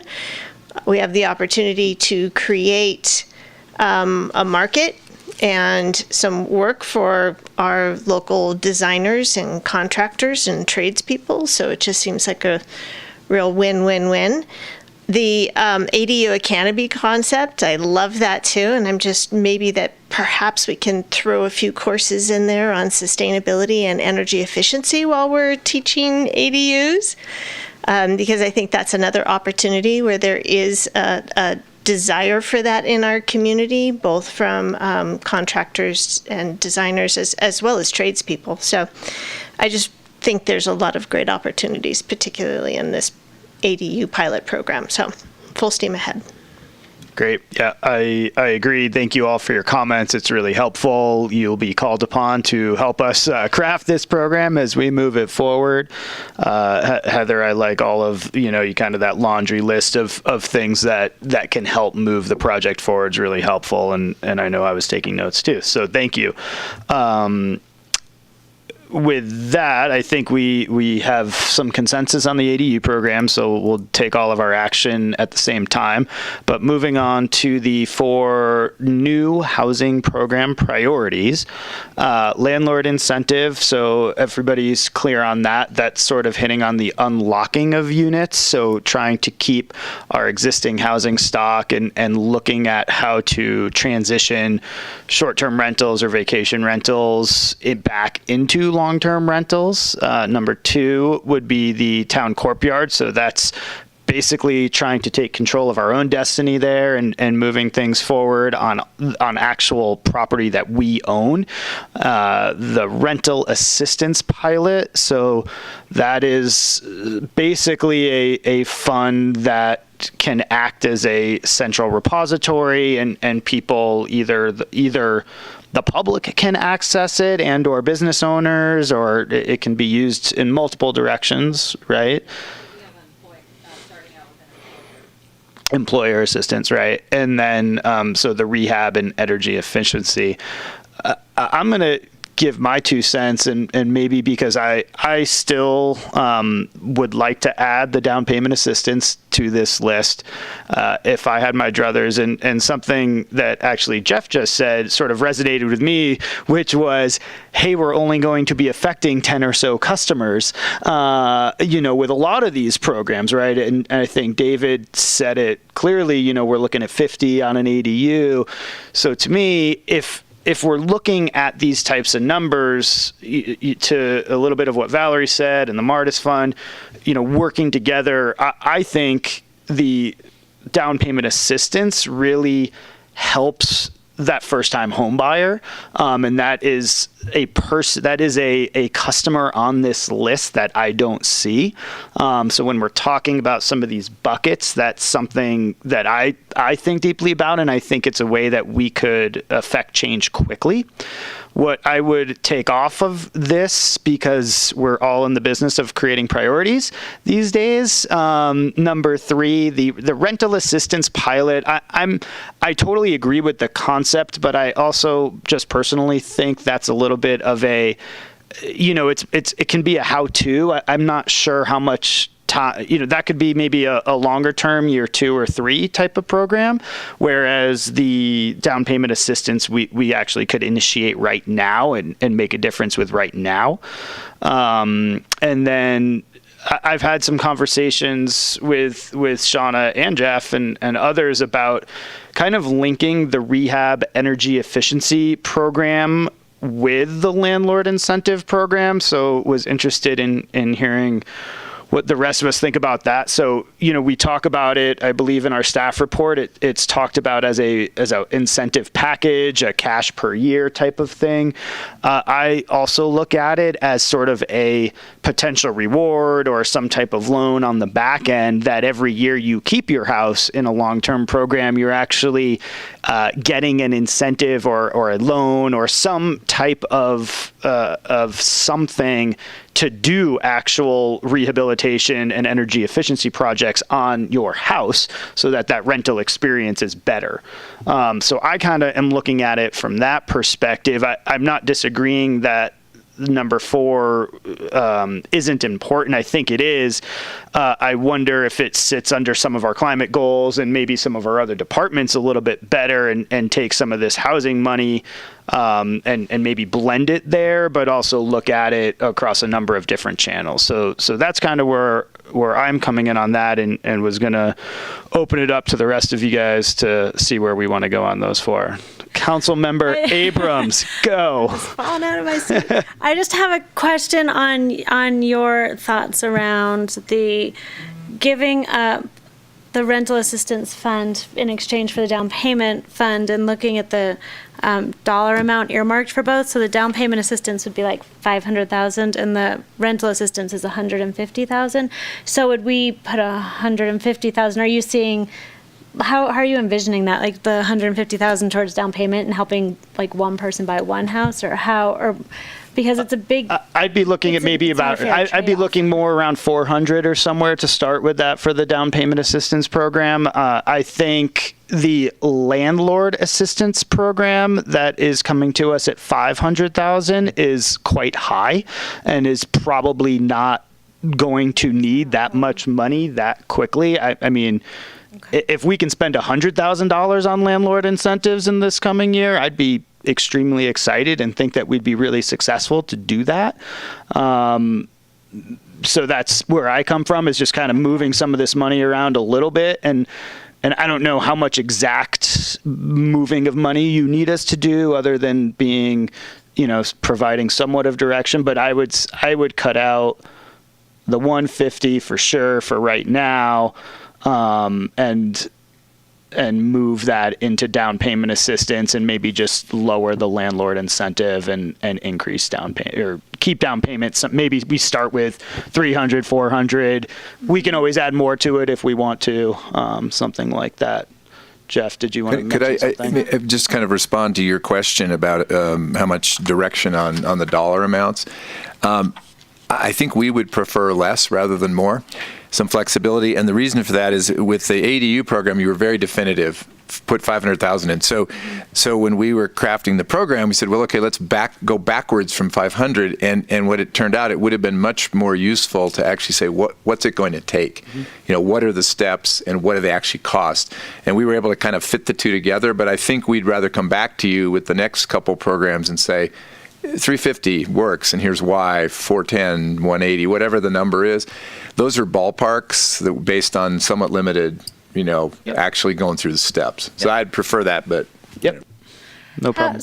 And let me just ask, how, if we revisit this maybe every quarter or every 6 months, and we determine, well, gosh, the down payment assistance program really isn't working well, how nimble are we in being able to kind of shift our focus, or do we need to pick our four and really ride them out for a while? What's the commitment here? And I'll give you my opinion and correct me if I'm curious. I'm curious to hear. Yeah, because I can be on board with what you're saying, but I want to come to full. So what I've heard is that's our sort of most easily ramp-upable program. It's most easily executed. It's a short-term goal, and really the hesitation has always been, are we willing to spend that much money per person, per unit, per customer, per household, however you want to look at it, right? So to get to a 10% or 15%,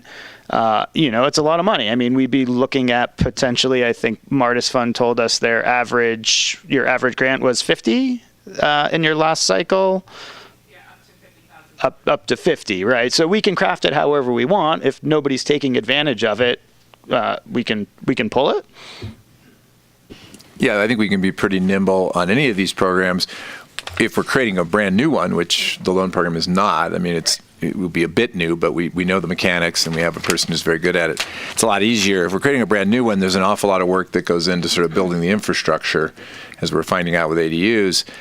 We wouldn't want to do that and then, 3 months later or 6 months later kind of pull the plug. But I think that we are going to have to be nimble, because funding is going to come and go a little bit. And depending on the housing measure, funding may or may not be stable. So I think we're expecting to be somewhat nimble.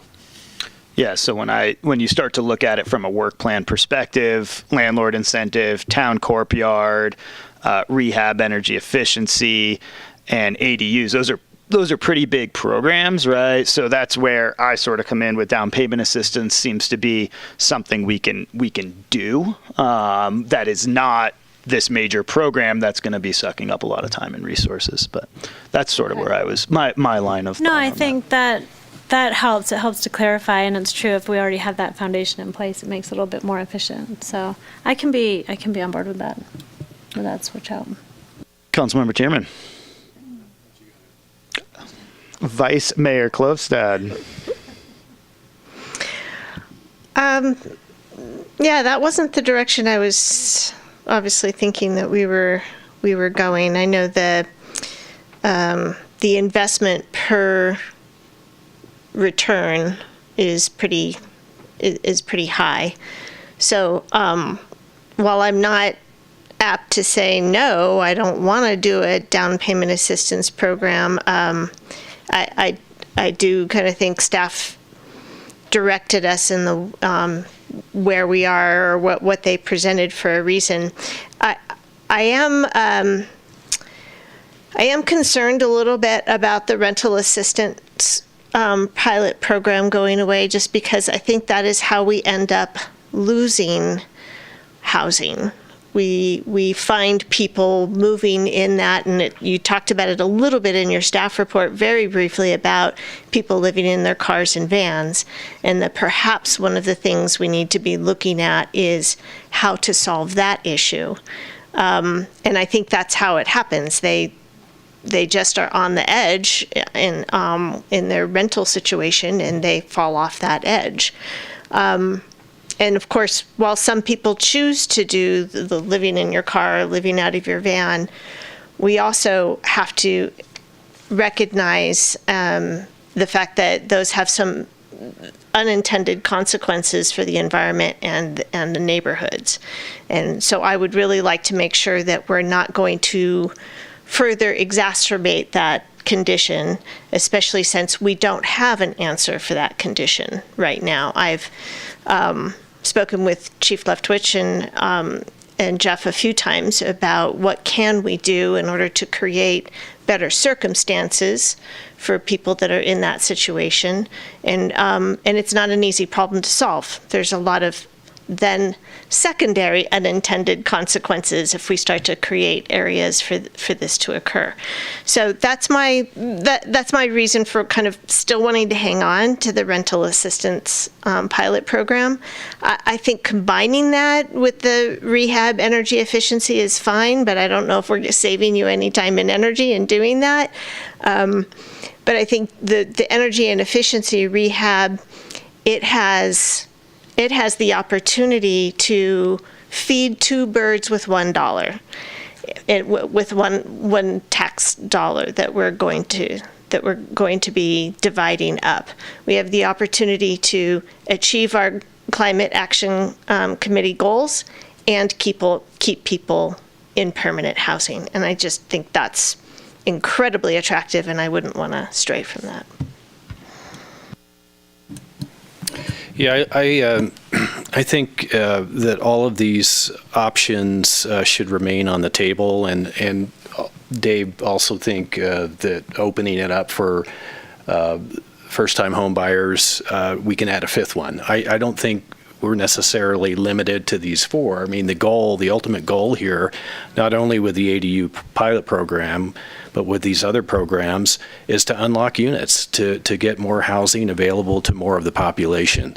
So I don't think we need to limit ourselves. I agree that let's give you an opportunity to maybe come back with some more detailed recommendations in terms of funding and how much funding goes to each of these programs.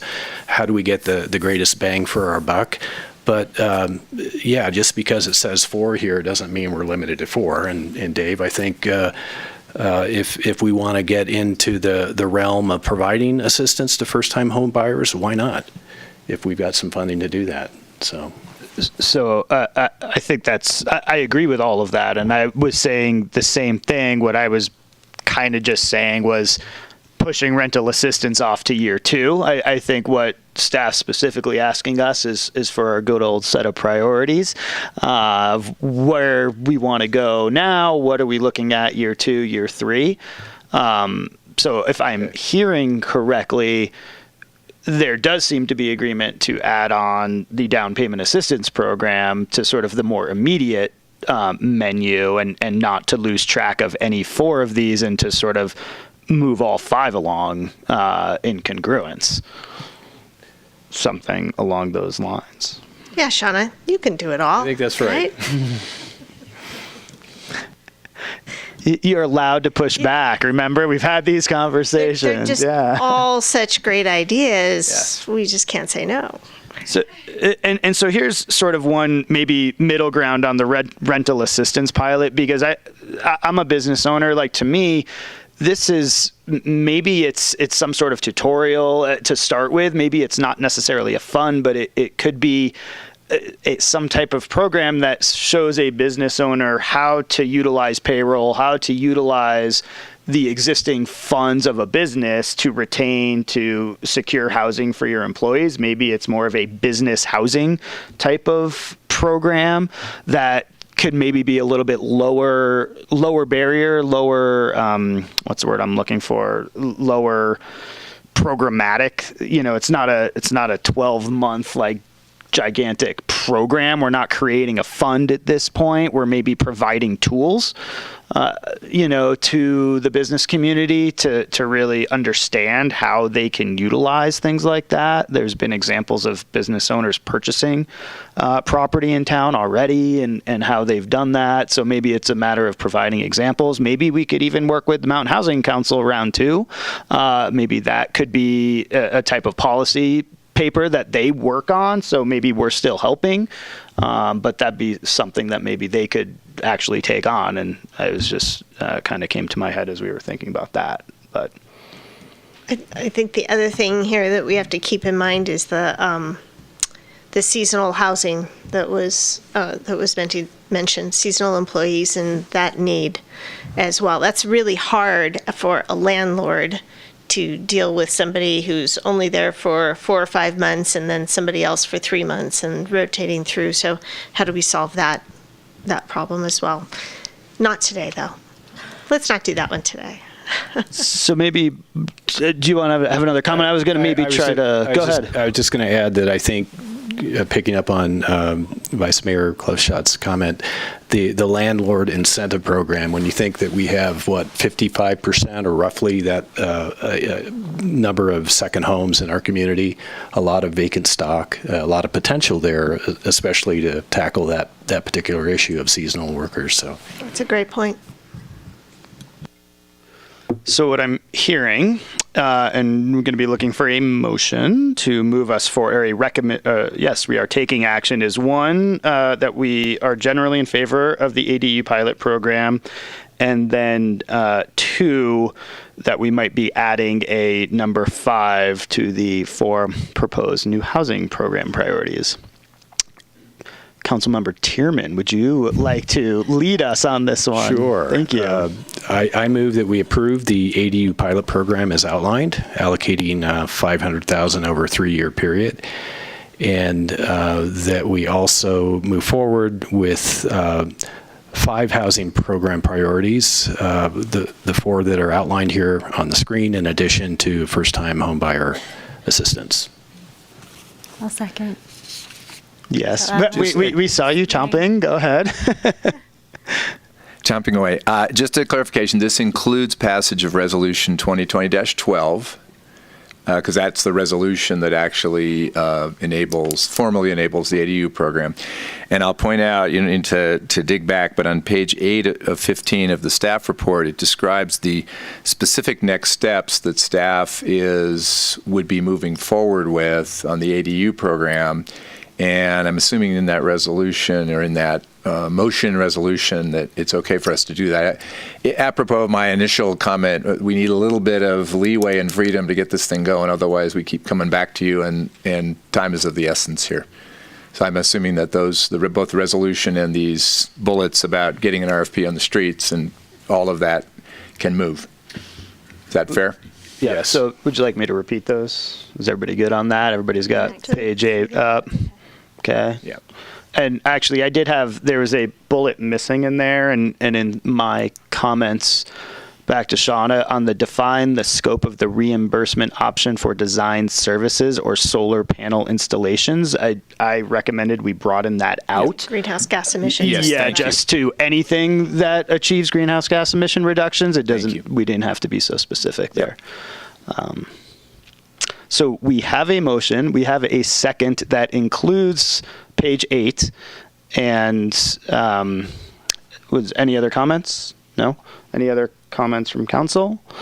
All in favor? Aye. Aye. Any opposed? No. There we go. 7.3. We are moving this housing train forward. So thank you so much, Shauna and staff and everybody else in the audience. We appreciate all of the feedback and interest in this topic. With that, we are going to take a short 5-minute break. We will reconvene at 7. We'll just reconvene at 8 o'clock and start up with item 7.4. Thank you.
Thank you all. That was a wonderful mixer social hour. Everybody had a good time. We're reconvening at 8:05 with item 7.4. Danielle, discussion of the general plan market analysis reports. Thank you, Mayor. Jeff, did you want to start with a little bit of overview? Did you want me to cover that? I'll just be extremely brief. Just wanted to kind of really give the broad view here, just so that we keep in mind as we get into a report that has a lot of detail in it, a lot of numbers, and a lot of economic analysis. That how does this fit into a general plan process? Right? It just kind of comes out of nowhere. Well, it really fits in as one piece of many that helps us make choices particularly about land use and land use capacities and acreages. But, you've got environmental issues, you've got community preference issues and community character issues. So you got infrastructure, capacity questions. This is one input, the economic marketplace. What do we have to do with it? Well, really, we don't have to do anything. We don't have to follow it as a dictate or make policy directly out of this at all. It will influence the GPAC, it will influence the community, hopefully influence Planning Commission and Council, certainly influence staff, but I really see it as influence. I think we don't need to feel like, if it says we need X acres or X square footage, that somehow that's a dictate to the general plan process, because that may or may not make sense based on all those other inputs. So I just want to kind of put it in perspective, not to downplay its importance. I think it's a very important and interesting study and appreciate BA's work. But I also think we need to recognize there's a number of other variables, and depending on who you are and what variables are most important to you, you're gonna weigh it a little differently. So that's kind of my professorial overview of economic market analysis. Yeah, when I was putting together this PowerPoint, one of the things that I kept going over was the fact that this is a tool. And as we go through the general plan update process, we have many tools that we use to do analysis, whether we're talking about policy, we're talking about goals, kind of which part of the general plan we're talking about, which element. So I think between Jeff's description and kind of thinking of it as a tool for that future decision making, it's really helpful. If we backed up and had decided not to do it at all, we wouldn't have this information, which would have been okay also.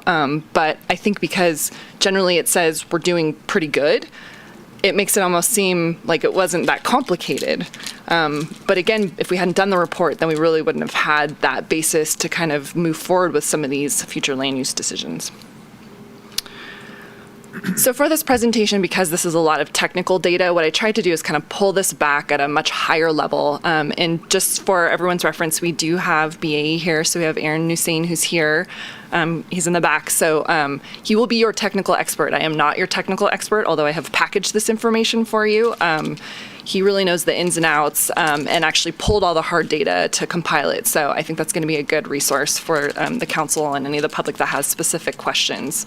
But big picture, we are talking about a non-residential market analysis, and this is something that the council directed us to do back when we initiated the general plan update in August of 2018. We didn't have that as sort of a must-do. We had it as an alternative task, and so we said, okay, well, we'll go ahead and implement that once we had already kicked off the general plan, because we didn't know. I mean, if we were going to make some land use decisions about what we want to change, it was a good perspective to have. So we went ahead and did that. What it does focus on is a couple of really broad-based topics. So we have real estate for office, retail, industrial, and lodging. And in the report, sometimes the retail and office get combined. And that's actually reflective of how the town operates anyway, that in most of our zoning districts, you can interchange sort of commercial and office. They have very similar capacity. They have parking's very similar. The zones they're allowed are the same. So even though they're broken out in some parts of this, you may see some of the numbers combined. And that's just because, especially if we're talking about what's in the pipeline, things that we've approved or are processing, that they could be either. Pioneer Commerce Center, their Pioneer East project is one of those examples where those are completely interchangeable, that if that actually does start to develop at some point in time, it's going to be more of a build to suit based on whatever that property owner wants to do, and they might decide office is working for them, and they might decide that they want to do something that has more of a regular commercial component to it. So just kind of keep that in mind as we're having these discussions. And then a look at industrial, and then a more focused component of that we asked BAE to look at was sort of our potential for loss due to redevelopment. Are we going to have some major changes in our industrial uses? And then our lodging sector, which includes hotels, motels, bed and breakfasts, and then also our short-term rentals. So there's a wide discussion of information in there. That's not to downplay that residential is important, because obviously as we create more jobs, those people are going to need to be somewhere. But I think because we're talking right now about the economics of our growth, that will come into play as we get into other policy decisions for the general plan. The report also has a lot of demographic data, so that's the information that they were using to kind of talk about, trends within the community, sort of who we are as a makeup. And then what I did in the staff report is kind of pulled that back out to really what we're talking about tonight, which is the general plan update. What you have on here is the guiding principles out of the current general plan. So these are some of the policies and principles that the GPAC took a look at in some of their discussions to try and decide, are these things that are still relevant to Truckee? Do we want to change them?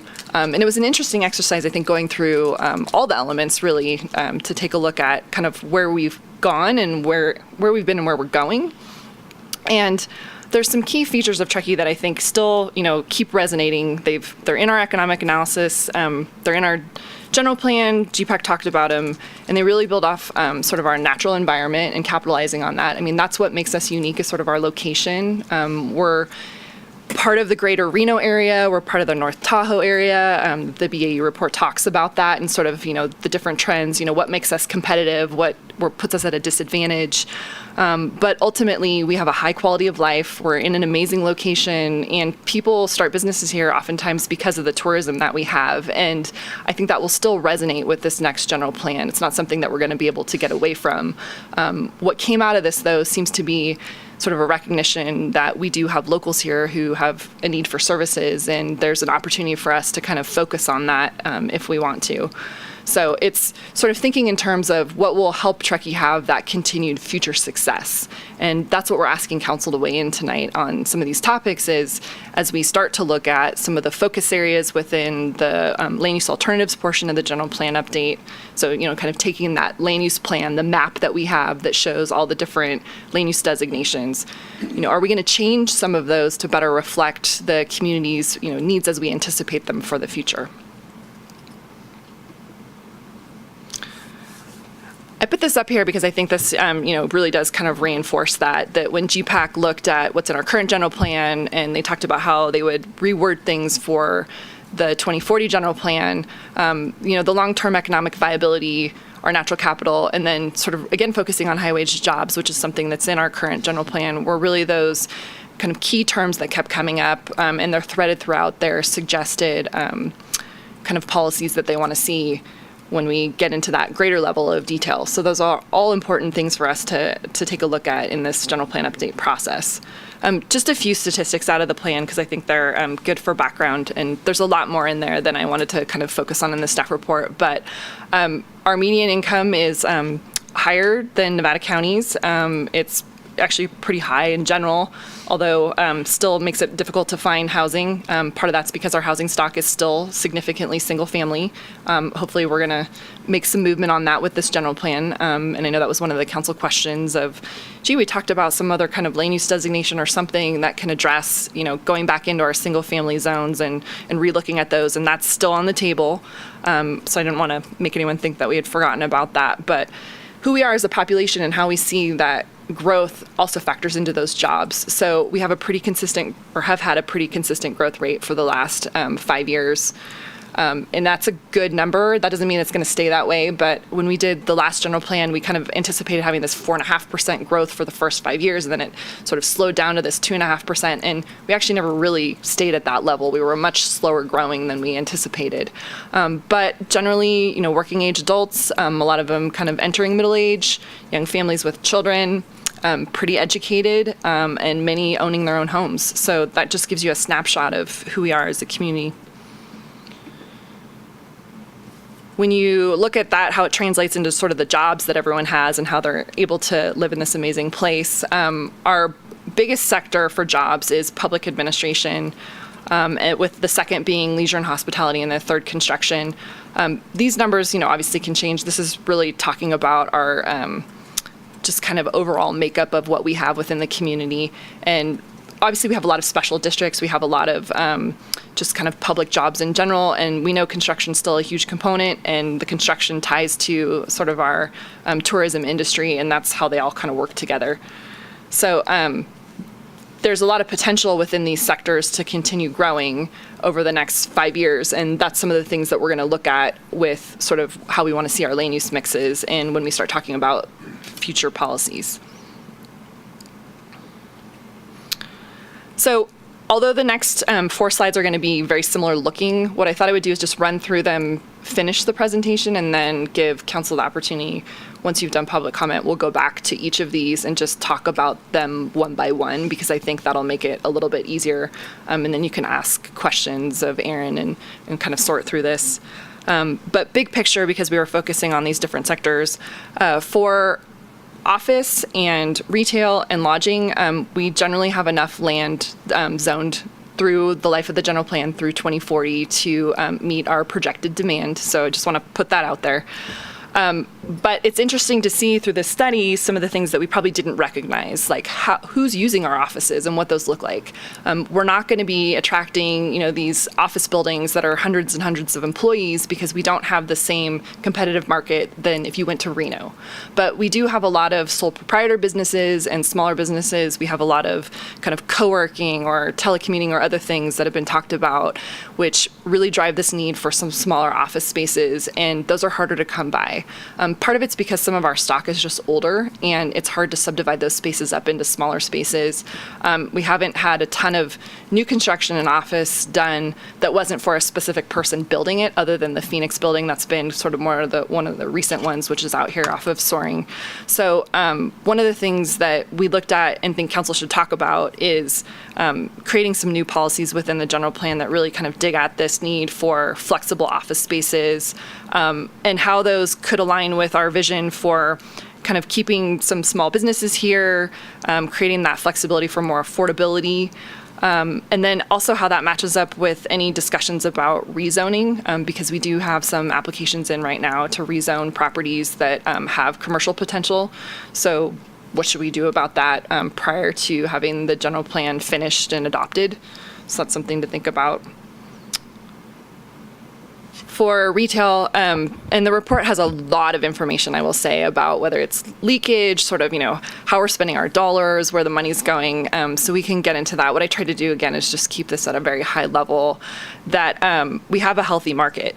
And I thought going into this, actually, that we would have had a lot more competition from sort of online retailers, and this showed that we have, a very small percentage that's going to sort of that online shopping, and sure, that's going to grow, but people are still coming here to purchase stuff, particularly things that are sort of tourist driven, where when you're on vacation, you're, maybe here for your second home, that there's things that you want to buy here that you just really can't access in other places. We have a huge demand for kind of restaurants and food, which again, that's not something that you're going to come here and then go buy somewhere else. So those are all important in businesses and have a ton of growth potential in the community. Again, we still have sufficient land zone to kind of address our commercial uses overall. But the one thing that we kind of should look at is sort of what about those businesses that serve the local population, and how do you kind of create that balance without totally changing the market to ensure that you can still have these businesses that are really serving both the tourist need and the local need. And some of that's going to be consideration of location. It's going to be, the cost of them to be able to build something. But can we build in policies to protect existing businesses that might be at risk or sort of on the margin? And how do we encourage new ones to come in to kind of support that? What I see as sort of a lifeblood of the community, that if you lose all of your day-to-day services within the community and everyone's just having to drive everywhere else for that, it doesn't fulfill other council goals or objectives that we're, looking at adding into the general plan about reducing our trips overall, making sure that we're reducing our greenhouse gas emissions. So those are really critical factors to consider. Jeff talked about this quite a bit, that you have to kind of look at everything comprehensively, that yes, this is one tool that we have to use within this general plan update process. But I think it's important that we did this so that we had a recognition of how our decisions about land use can affect not just the growth potential for our economy overall, but where we have housing, how we're servicing the people who are here. Because if we just keep creating jobs that we can't provide housing for them, or they're jobs in a different sector that don't actually fulfill our needs, then we could start having further strain on our community overall and the money that we have to service people. So our industrial uses were probably the sector that I found most interesting, just because it's highly competitive and we really don't have any vacancy. And when you look at more specifically, and this was kind of me digging into the trends that we had seen over the last 10 to 15 years of how industrial's changed. We're not going to compete with Reno because we don't have, 9 million square feet of space and land for people to sprawl out. We're not going to attract a Tesla or something like that here that's, going to build a gigafactory. That's okay. But yeah, that would be kind of an interesting one. But what we do have are a lot of these sort of smaller businesses that really are the lifeblood of the community. And as those have evolved, they've actually created a lot of synergy with businesses around them or in sort of different sections of town. So you have your West River Street, you've got kind of Pioneer Commerce Center, and industrial in general is just sort of changing into something that it wasn't before. And so if we're looking at trying to provide services to our community and having these options for these businesses where they might need a little bit of a storefront but really need to do some kind of production, whether it's a brewery or they're manufacturing something that they want to be able to sell on site, right now it's likely we're not going to be able to provide the space for them unless we look at doing some level of rezoning. So that's something that's going to be a challenge for us to figure out, because that means we'd have to change something that we currently have. And sure, we have some concepts of what that could look like, but this is where council's direction would be really beneficial, is to kind of say, like, is that an important sector within the community that we want to focus on as we get into these land use discussions? The other thing I put on here was just to sort of redefine the land use designation for industrial itself to kind of better reflect the trends that we are seeing, because right now it's fairly rigid and more of that historical definition of warehouse, storage, more of what you'd think about seeing at like a storage yard, a tow yard, that type of stuff. And that's not really what we're seeing in the trends for industrial. So it would be beneficial to kind of relook at how we define that land use and whether or not we need to have something that's more like, say, our business innovation zone that we created within Jorger Ranch, where it has more of a business park type of feel to it, but still allows for those industrial spaces with roll-up doors and things like that. So there's some options. And the last one we'll talk about is lodging. So as I mentioned, that's a combination of hotel, motel, and then also our short-term rentals. And what this report helped reveal is sort of that relationship between what we see as hotels typically and then the overflow with short-term rentals. I don't think I had any understanding of sort of the level of capacity we were already getting at, other than it seemed like we had a lot of interest in hotels lately. At one point in time, I think we had 7 or 9 applications or concepts that were in with the planning division. And that's leveled out somewhat, but there's still significant interest. And then in the meantime, council's kicked off a conversation about short-term rentals and whether or not we want to have some level of good neighbor policy or regulation to kind of talk about how that fits within the community and sort of the pros and cons of what we want to do with short-term rentals. But this really does reveal this kind of interrelationship between them, and there's some decisions that could be made here about timing. Do we want to, talk about some kind of limitation? Do we want to, kind of factor this into the short-term rental discussion, sooner? So that's something that I think the council could be pretty explicit to staff on, whatever direction you feel is appropriate for us to kind of look at that. There's always options, I'll just put this out there too, for us to amend the current general plan. So wherever council's at in the general plan process, it never has to be we need to wait until the general plan is done. That if there's something that pops up, whether it's this or something else that is important, we can always take that direction and do modifications earlier. We had talked about that with we did that with the housing element. We adopted that portion sooner. We can amend it. So I just want to make sure that everyone's kind of aware that you don't have to wait until the end if it's something that's important. And this we can just use for more of a discussion if we want to get into numbers. But this was table 33 included within the BAE report to kind of talk about big picture everything. And this is where I say, the numbers are combined for sort of office and retail under this commercial category. But it does give you a good flavor of sort of our demand, sort of our supply, and then what we have for surplus. And this is, I couldn't get the red to highlight here, but this is actually showing a negative for the industrial space.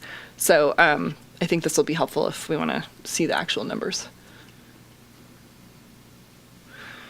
And this is my last slide, but I thought it was helpful to just big picture talk about the takeaways that this report's providing. Really, our success that from what we've seen so far and is also demonstrated in this report is that small business, quality of life, location are all hugely important for Truckee's success, and I don't foresee that changing. And so as we talk through land use decisions, whether we want to change land use designations within the general plan, those are always things I think that'll weave in and out of that discussion. And again, this is a tool, it's one of many tools that we can use. We're really just seeking council direction on anything that sort of struck you as interesting, so that when we go into this phase we're working on right now in the general plan update, which is the land use alternatives discussion, that we can provide that information to the community with the next 2 series of workshops that we're doing. So we're doing one for downtown at the end of the, what are we in now? Almost March. So we're doing one in March and we're doing one in April. So we want to make sure that we kind of have some of that information to be able to use as we're packaging this information for those workshops. And then again, economic development isn't really just an isolated topic. I mean, we don't have a lot of opportunity to talk about economics from a big community perspective, unless we're talking about maybe the town's budget. But this is one of those chances where you get to have that snapshot of what's happening within the community and to be able to use that as a tool to decide sort of what future policies might be important within the general plan, which again is one of our biggest policy tools that we have to use in how the community's vision gets implemented. So with that, I'm going to end my presentation. Like I said, we can go back to those other slides as we need to, and then Aaron's also available to answer questions. Great. Excuse me. Thank you, Danielle. Aaron, was there any formal presentation? I didn't have Aaron do a formal presentation, just because I think he'll be good in kind of answering your questions at the level that you want him. Great.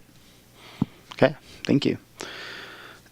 So there's no actual no recommendation. We're just looking to have a discussion here about some of the results and kind of, just key takeaways as Danielle has set us up to do.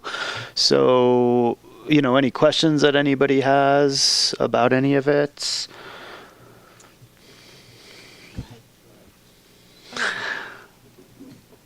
Anybody?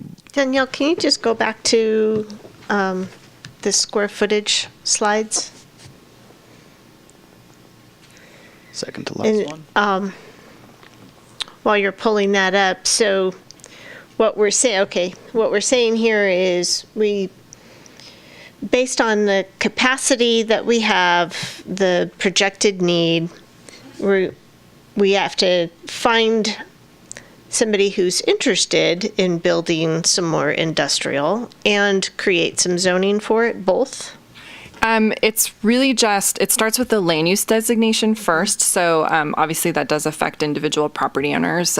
There's some potential to have discussions with some of the other agencies about properties along Jorger. So it'd be maybe a higher level discussion than with an individual property owner. But the zoning portion and the building portion would come later if the land use designations changed. Okay, and then the area out on Industrial Way, that is designated industrial still? Correct. But that's kind of being used very retail-ish, right? So that's one of those examples where, so Ciro Mancuso's the owner of Pioneer Commerce Center, and that project was built with what's called a planned development, which allowed them to mix in some uses that wouldn't normally be allowed within an industrial zone. But he is interested in changing the land use designation if that's something that the town wants to do. So we talked with him about maybe would the business innovation zone work for that. We haven't talked to him quite yet about his Pioneer East project, which is really just vacant land that backs up to Coachland. But that one has about 79,000 square feet of space that could be office, retail, commercial type uses. Maybe there's an opportunity with that he might be interested. It's currently entitled still, but he hasn't really done much with it.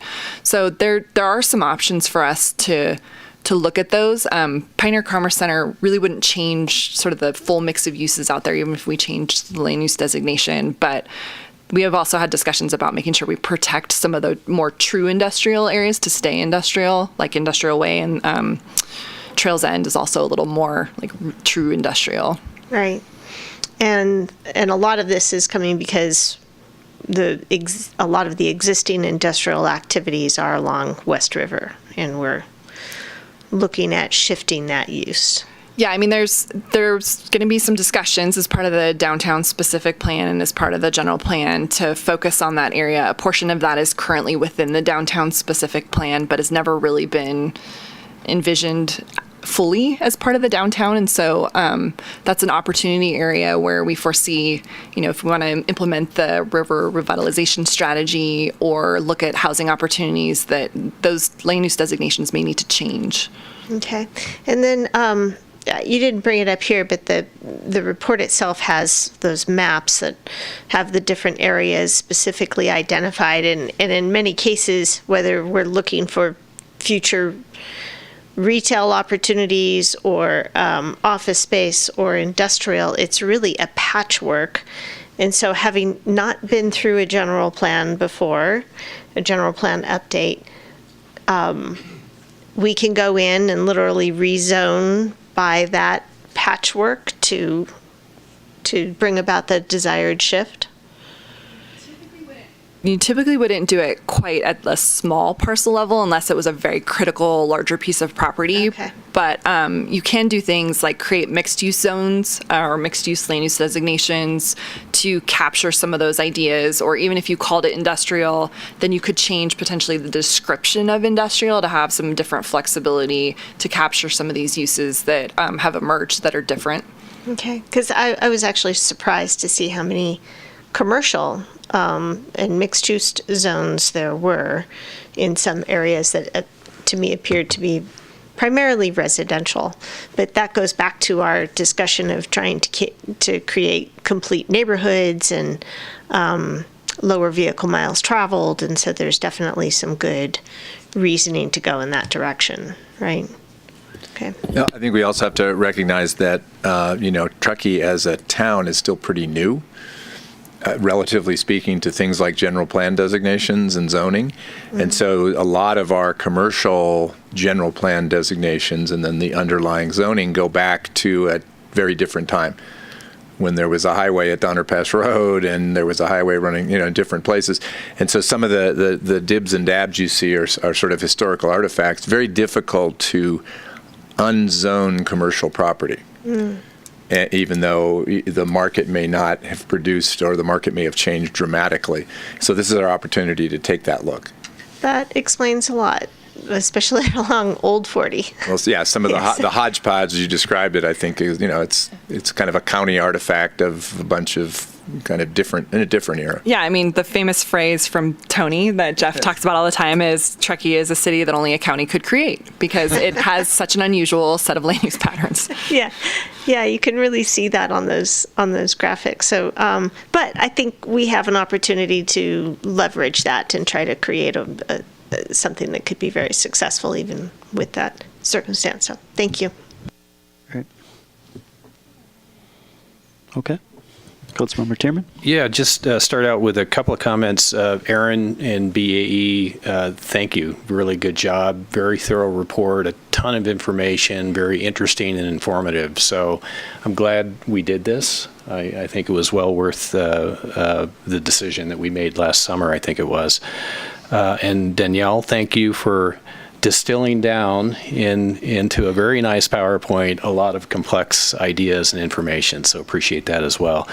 This slide I think is a very interesting one, and I just want to sort of state my interpretations and then kind of ask questions from that. But as I look at this, you look at office, retail, industrial, lodging in terms of demand. And then when you look at supply, what's currently in the pipeline, it suggests that we're really experiencing an unprecedented period of growth right now. And that if we have in the pipeline, for example, 295,000 square feet of office/retail, yet our new net demand is 291, are we essentially already there in terms of what the next 20-year forecast is? Maybe that's a question for, and the same thing on industrial. You look at supply and in the pipeline 100,000 square feet when the demand is 116,000 over the next 20 years, and lodging as well. Almost like 2/3 of the way there. So if you could comment on that, Aaron. Yeah, so that's a important question to be asking. There's some nuance in the data that's worth explaining a little bit further. The current pipeline of planned and proposed development in Truckee is substantial. You have projects that are currently under construction, those that are just generally proposed but have not yet been approved, and then projects that have been approved but haven't been built yet. So you have projects kind of in different phases that will come online at different points. Projects that are currently under construction are much more likely to be geared toward existing demand versus the projected demand that we're seeing in the table. The total pipeline number included there is everything. In the report, we tried to break it down a little bit and analyze it based on the components of the pipeline. So you'll see a little bit more discussion and nuance there. So that may create a little bit of an illusion that there's maybe an excess of planned supply compared to projected demand.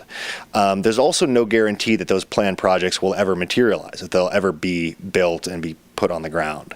So there's always a little bit of uncertainty in the pipeline.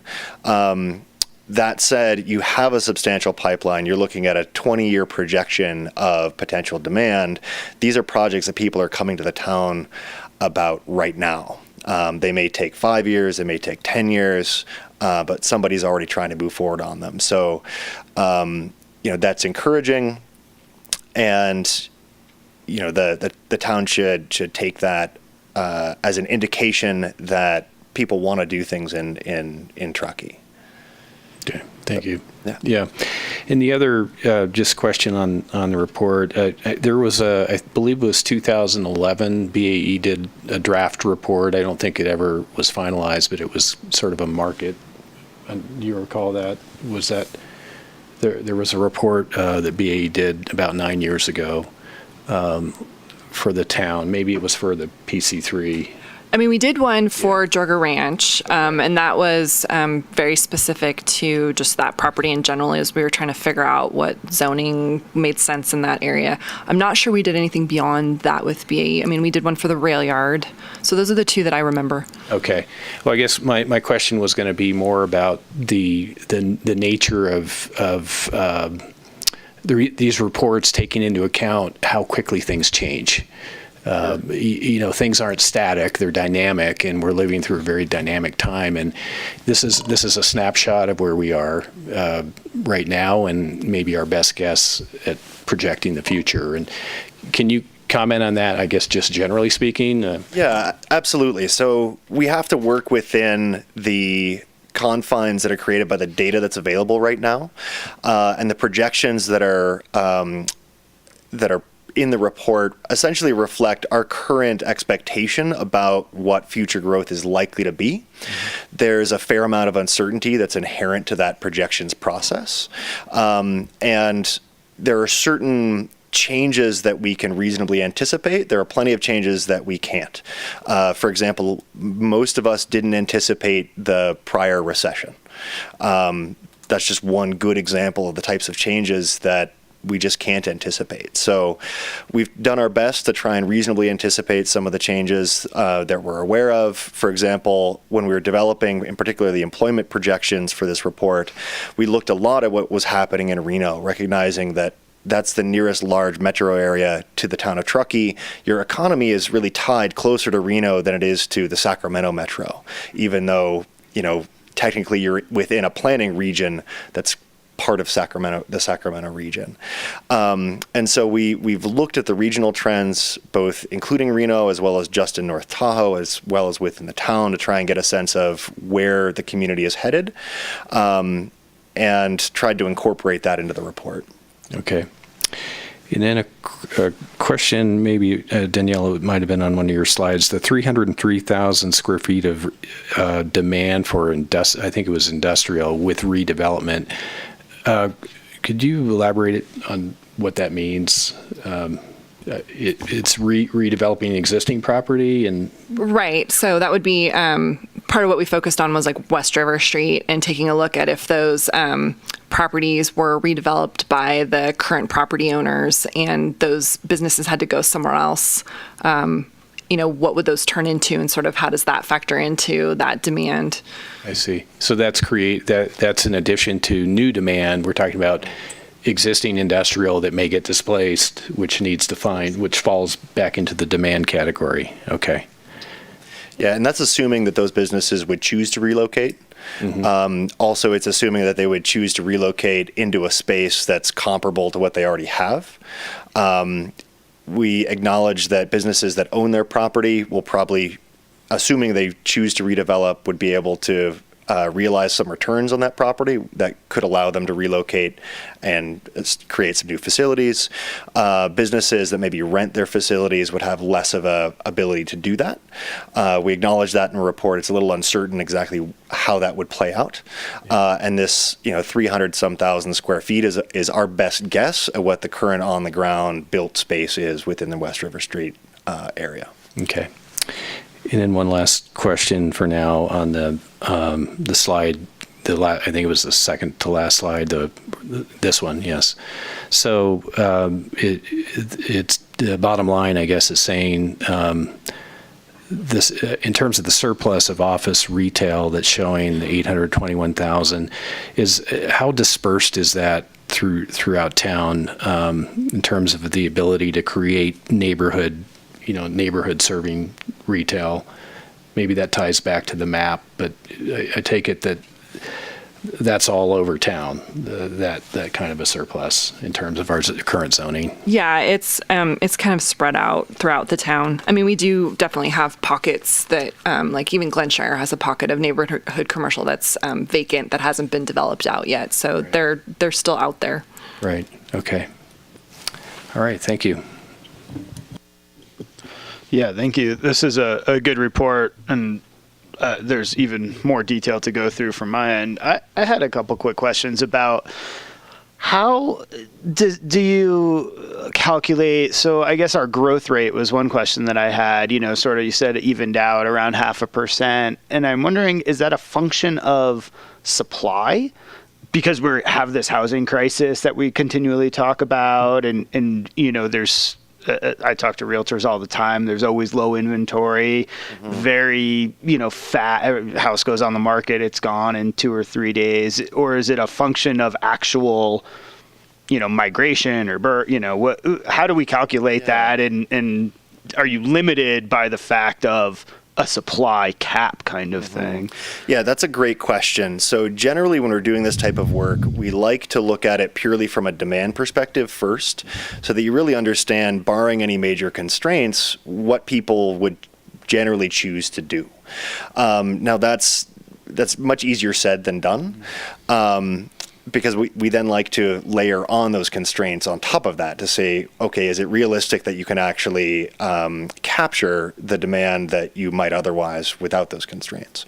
So in this case, when we were projecting out demand, particularly for retail, but also to some extent for the other categories, office and industrial, we projected out Truckee's fair share of regional growth. So we first started in the near term looking at the 2 California counties that you're closest to, as well as Washoe and Story County. Nevada data only goes out a fairly short time frame. So then we calculated Truckee's new share of, after accounting for Reno growth, more or less, what Truckee's share would be of future Placer, Nevada County growth, and projected that forward. So more or less, we're assuming that Truckee just maintains its fair share of population and employment from a regional perspective. And then beyond that, there's the question of supply constraints. So can you actually capture that demand? And based on what we're seeing in terms of at least land availability and those planned projects, it looks like you have a fair amount of capacity to absorb that growth. Now, there are other potential constraints that we kind of allude to in the report, but we don't necessarily dig into, the degree to which that'll hold back growth. For example, the availability of workforce housing and the ability to retain a decent and skilled workforce. We know that that's a significant constraint on businesses, and that may prevent some businesses from either establishing themselves or growing as they would otherwise. And it's kind of hard to anticipate exactly how that's going to affect the market. Yeah, that's interesting. Thank you. And then so I'm the one who asked sort of the square footage questions and how you start to dive into, what are the right types of office, retail, and industrial? We can zone more land industrial, but who knows if we're creating the spaces that people want, right? So I understand there's more sort of work and research to do on the square footage, but what I'm also wondering is, as our population grows and as we accommodate more, especially on the residential side, because what we're not seeing in this graph, and I wonder how we have a table for like how residential compares to all of this. But I know we have tons in the pipeline, right? And tons of demand, and it would probably mirror the office retail. At what point do we reach a office retail level where we get out of, what we have now, which is a lot of, 2,000 to 4,000 square foot type commercial spaces, and then you start to see, 10, 20, 30, 40, are there population levels that all starts to change? Mm-hmm. That's a very tricky question, recognizing what's going on with retail on a broader kind of statewide national level. We're keeping track of what's happening, particularly in e-commerce, which is really upending the entire retail industry. And one thing that we were thinking about a lot when evaluating Truckee retail trends is that a lot of your retail market is really driven by the tourist sector. And it seems like most of your leakage is in the categories that we consider to be commodity retail, which is more generic type products, household type products that you can buy at a variety of different outlets. And those seem to be the types of things that people are maybe driving to Reno for or ordering online because they can get a better value. And with that type of leakage, it may be difficult to capture enough of it out of a single or even a few different establishments in Truckee, because you have to achieve a certain critical mass in order to, support that business. And we're seeing those types of businesses going out of business in much larger markets with much larger resident population bases. So there's a little bit of concern that, you maybe don't want to focus too much on trying to capture that type of store because they're going to leave anyways.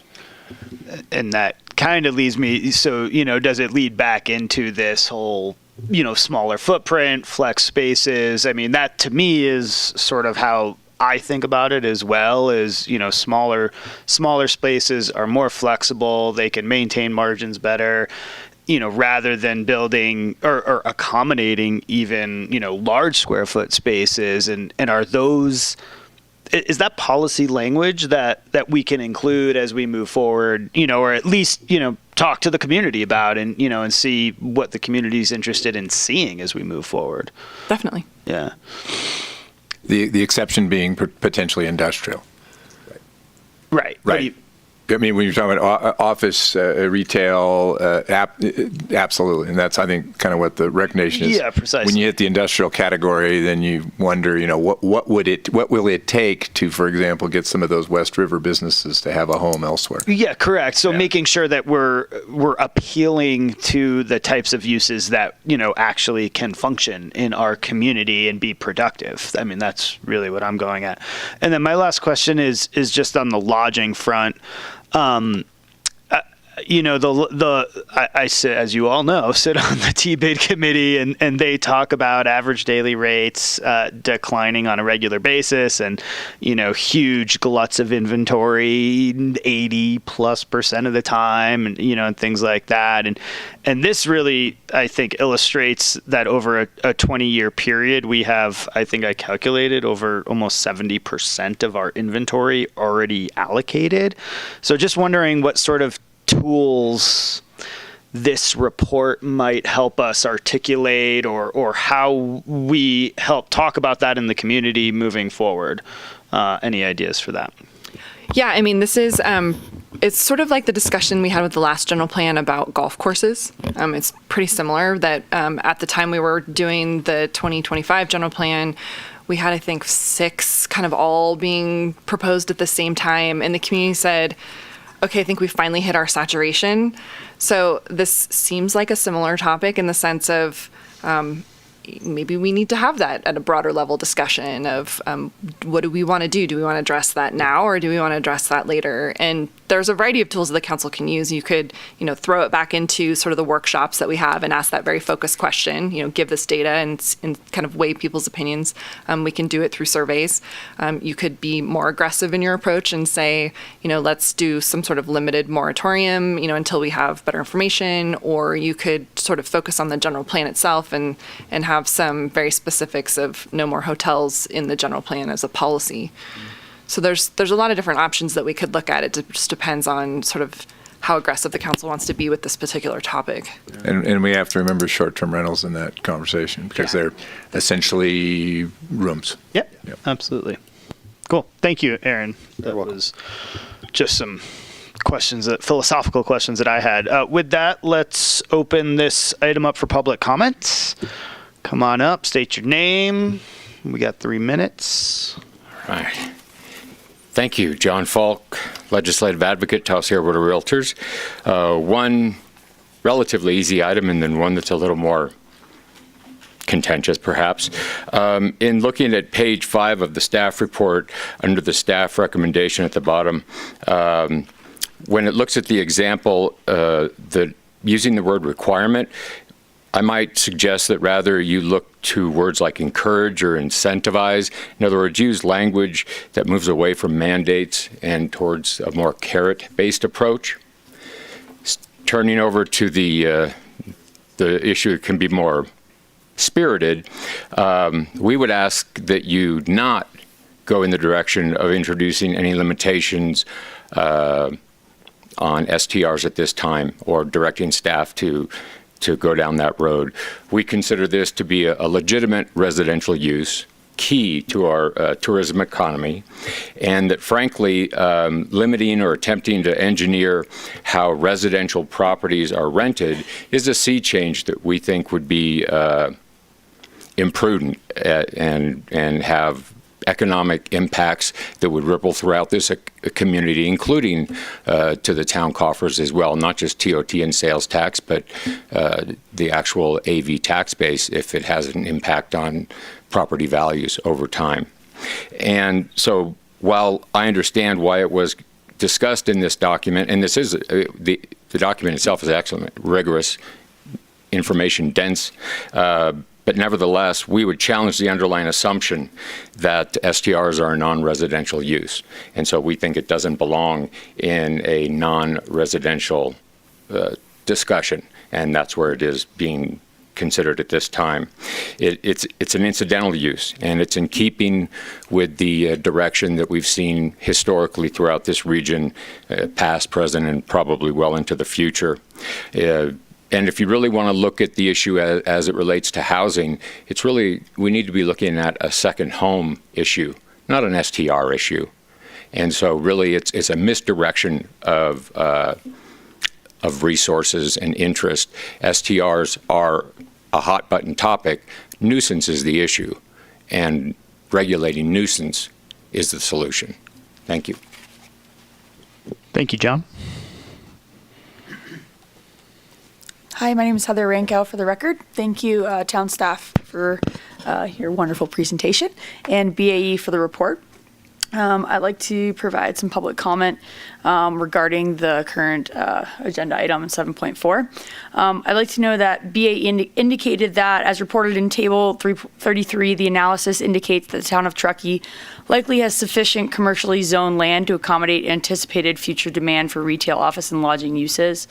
Most common office use is a small office, and current market does not meet that need, so we should be looking at ways to incorporate this into current non-residential projects and even residential projects that are zoned for mixed use, such as I think it's CR, regional commercial. Co-working or spaces that accommodate multi-use spaces are a great use for efficiency, partnership, and longevity for that space. We should also look at how do we incentivize further some of the live-work options to incentivize the creation of the 250 square foot and smaller office spaces in our community.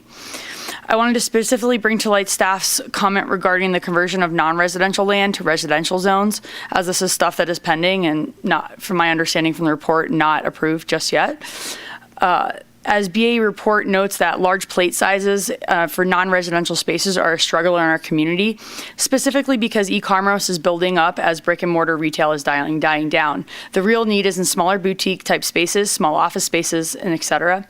What about looking at incorporating at a small level these type of spaces into the proposed rezones from non-residential to residential as a way to incorporate community needs for shopping, business, and daily life? This provides a win-win for preserving commercial, providing mixed use, thus creating micro-communities, reducing VMT, and sustainable development within our community. I also want to take note that areas that are zoned as CR, regional commercial, we should as a community promote developers to provide for more mixed use and incorporate varied types of housing, multifamily, ADUs, apartments, townhomes, both for rent and for sale, into these commercial developments. Pairing community facilities and needs, grocery stores, banks, retail, offices, daycare, schools, and et cetera, within the community in which people live really help not only developers achieve their triple bottom line, but also assist us as a town providing sustainable development throughout our community and hitting our triple bottom line. This also promotes developers to actually build units instead of paying in lieu fees for workforce or inclusionary housing units. How do we get people to shop, use daycare, go to school, and conduct businesses within the area of their neighborhood and where they live. This occurs through development of microcommunities across our community. In order to achieve this, we need to work with developers looking to invest in the community and find ways to make projects viable, not only for the developer, but also for us as a community. While it is also important to have sufficient non-commercial spaces in our community, it is just as important to ensure that we have the housing incorporated into these projects to support these non-commercial spaces. Thank you. Thanks, Heather.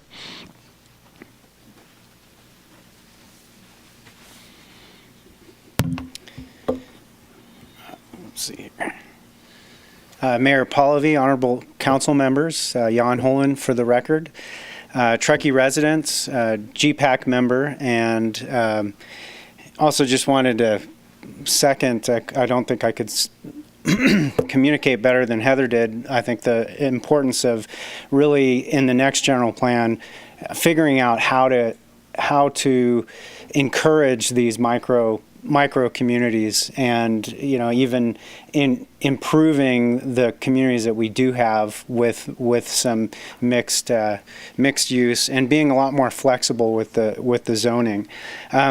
Specifically to the economic study, I think the one thing that I wanted to emphasize was this importance of really looking at industrial zoning.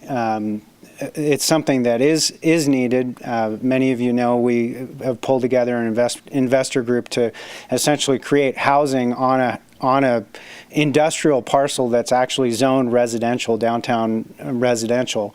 So we will be, if we actually build it the way we intend it and consistent with the zoning, we need to have places for these industrial tenants to go. And I'm particularly concerned about the direction that has taken place over the course of, at least a decade, specifically in the Pioneer Center, where we are, encouraging or supporting the conversion of industrial zoning or industrial use to restaurants and all kinds of other great things that we all appreciate. However, I think that if we're going to implement this river revitalization strategy, we are going to need to get serious about the overall planning and making sure that we have industrial zoned areas. So as we're looking at areas near the Pioneer Center specifically, I think collaborating with the airport to create more potential industrial zones, that is a really important part that I think we need to actively protect, because if we're not protecting it, we're going to find ourselves literally sticking with zoning or promoting zoning of industrial along the river that we want to revitalize. So that's all I have. Thank you. Thanks, John.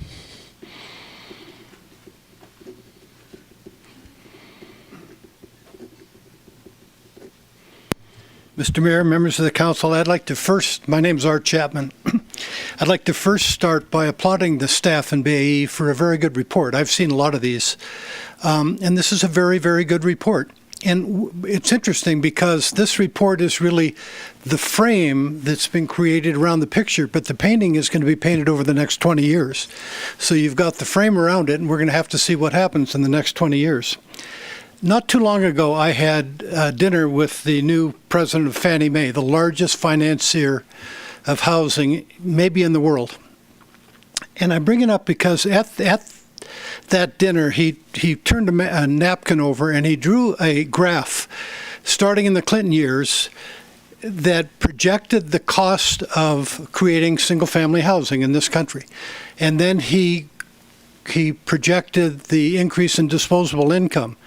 And the disparity between those two, he called the affordability gap, and said there isn't enough money in the federal government to cover that gap. And the fact of the matter is, going forward, more and more of our population in Truckee and around the country is going to live in multifamily housing, more efficient housing, because we can't afford to build enough single-family housing to meet the demand. He also said something interesting. Somebody at the dinner asked him to define workforce housing. And he said workforce housing is where America goes home to sleep at night, where kids get up and go to school and moms and dads go to work the next day. We call it a lot of different things, affordable housing, but he said that's really workforce housing. That's what makes America tick.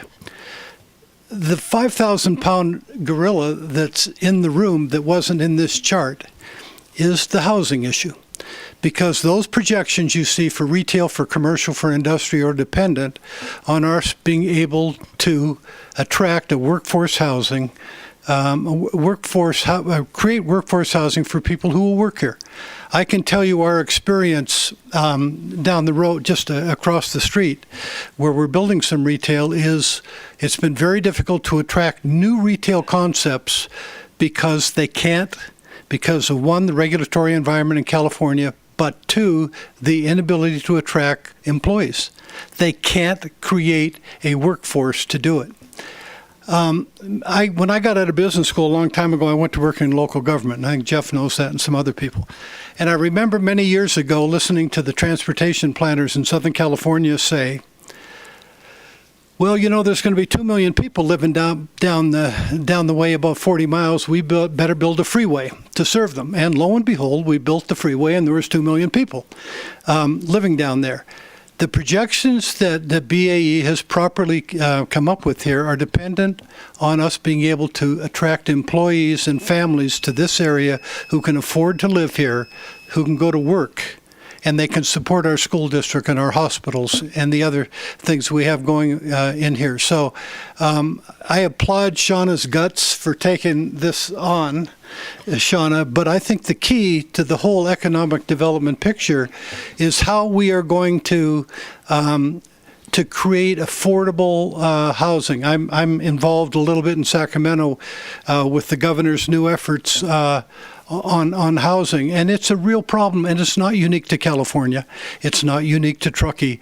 This permeates our entire country today. We're having exactly the same difficulty, and there's a lot of dialogue. So, again, I applaud the study. I think it's an excellent study, and I think the painting that comes out of it's going to be very interesting. Thank you. Thank you, Art. Any other public comments? Seeing none, closing public comments and bringing it back for some direction on sort of policy recommendations and how, you know, we think this should get rolled out. Would anybody like to start? Councilmember Tierman, kick us off. It's your expertise. Come on. Okay. Yeah, well, I think it's going to be important not to lose sight of the need to let the market also speak about what comes here. I think we can provide the framework. We can provide various types of land that would support office, real estate, commercial, lodging, etc. But again, I think ultimately we've got to let the marketplace make certain determinations within that framework. So I think that's going to be important. I think it is also going to be important that with our projections, our demand projections, that we're realistic as in those projections versus necessarily defaulting to an ultra-conservative position. Because if we're ultra conservative, we could find that we're inflating what the ultimate demand projections are, and so I think that's just one sort of note of caution. I think we want to avoid being too prescriptive. Again, this kind of ties back to letting the market determine various uses in our community. I think some of the commentary that we heard about neighborhood serving so-called micro communities, I think it's a very good point. Truckee has a large land area. We're 34 square miles. We're whatever 13 miles east to west. So I think it's going to be important that we safeguard those pockets of land that would allow for non-residential development, commercial development to serve those neighborhoods, to help cut down on trips and traffic. I think that's a great point. And then again, I think we've got to recognize with all of this that again, this is a dynamic situation.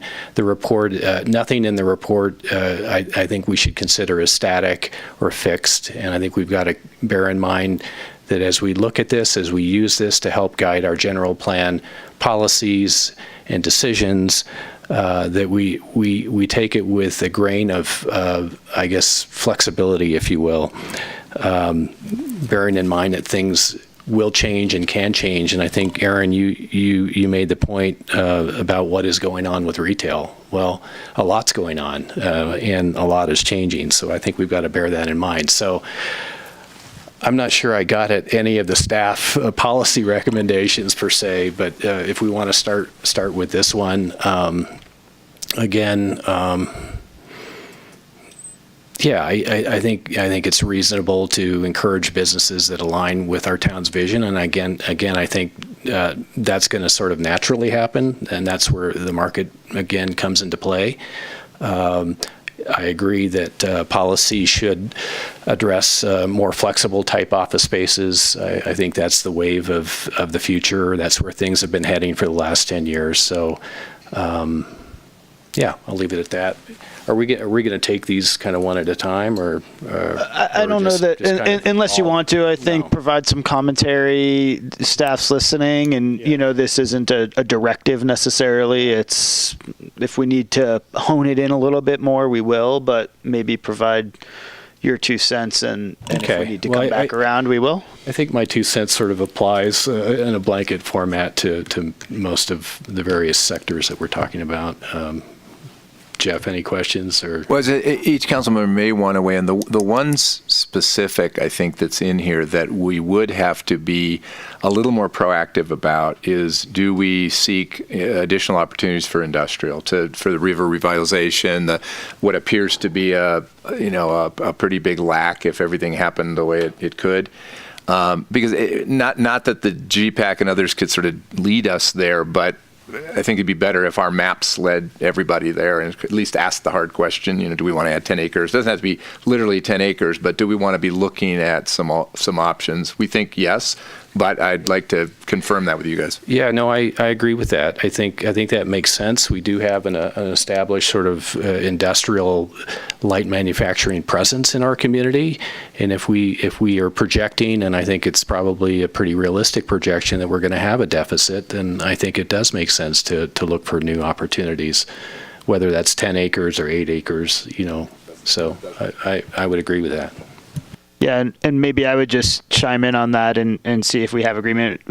As I agree on the industrial piece 100%, and I think on the non-residential to residential, to me, a lot of the talk about the micro community and, not necessarily, I'm really not in favor of like going 100% non-residential over to 100% residential. I think there has to be a balance in there. I think it has to be flexible.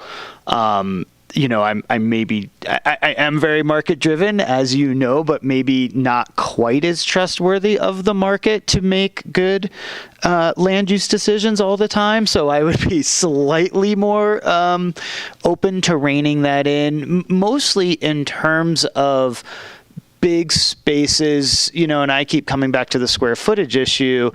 We simply, currently we have almost zero vacancy on the industrial and really low vacancy rates on commercial. And to have some flexibility for our existing businesses, and if we're ever going to pursue new businesses and try to attract good, high quality jobs here, we have to be able to accommodate those types of spaces over time. And so to me, it is about being flexible 100%, but being flexible within a framework that we're not creating spaces that are actually going to sit empty, right? That aren't going to be market viable. And that to me, that pertains to the lodging industry as well, both from a retail, commercial, and a lodging perspective. No, I totally agree with that. And what I meant by that is that any business that decides to locate here presumably is doing their due diligence and homework. And if it's a new hotel or whatever it is, a restaurant, they're not going to decide to just come to Truckee without having done a certain amount of homework and research. So that's what I meant by the market is making some level of determination on whether to locate here within the framework. I agree. Mm-hmm. Councilmember Abrams. I don't even really know how to tackle this. I don't feel highly confident in my experience. It's not my area of expertise. So 10 new acres of industrial land to create the space by the river for the revitalization, I think that's completely logical, yes. And we have a lot of land in Truckee. I don't know if you want specifics, if it all needs to be in one area. But yes, I'm completely aligned with that. I'm a perfect example of a need for a small flex office space. I'm a remote employee. I just took a position with a company in Baltimore. So I work from home. I have a 3-bedroom house and 2 kids, boy and girl. As soon as they're old enough to want their own rooms, I'm going to need somewhere to work. So coming from a personal perspective, and it does feel like that's kind of the direction that our country is taking, that we are kind of becoming more able and willing to work remotely and be at home and have this need for the smaller office spaces. So it makes sense to me to, yes, encourage more of the smaller offices. I really appreciate what Jan and Heather said about the micro communities and being really flexible as far as combining. I grew up in Portsmouth, New Hampshire, where you have your whole downtown where it's all retail down below and all residential up above. My best girlfriend had an apartment above a shop. So I can see it, and it was beautiful and it worked, and you could walk outside and walk around, and it was all, it was a micro community right in downtown, and then there's the industrial in the other areas. So I think really that flexibility is key, and I agree that, the market will determine. So is that, I don't know if that's solid enough, but I'm hesitant to say boom, boom, boom, because it's not, I'm not highly comfortable with it, and I'm sorry for that. But, but I'm good with the number stuff. I think everybody's going in the same direction here. Staff's done a great job synthesizing a large volume of detail in the report, which I too just want to commend Aaron on. It was really well done, very interesting reading, something that I know we're going to go back to as a tool over and over and over again as we progress through this process. And I think the recommendations that you've outlined in these 3 slides, I'm very comfortable with all of them. I agree that the creating some micro communities is a really great idea. I want to encourage more mixed use.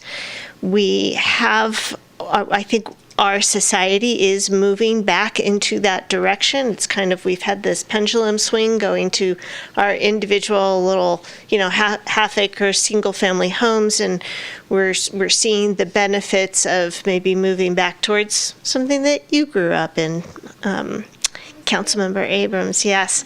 So I'm very comfortable with all of this. I think we can move forward. Do you have good enough direction? Yes, vague and good enough direction, but no, it's good. General agreement with your recommendations is what I heard. Yeah, and like I said, we are going to be doing 2 workshops, one for downtown and then one sort of with focus areas to dig into this a little bit more when we talk about if we want to change land use designations. So this will help us. And you'll make sure we know about all of those. Yes, definitely. Thank you. Great. Thank you. That wraps up item 7.4. We are going to excuse Council Member Abrams for the evening. She has some child and family issues to attend to, so thank you. We still have a quorum. We are at item 7.5, the West River Site Master Site Plan. West River Site Master Site Plan. Hillary, Dan, Hillary.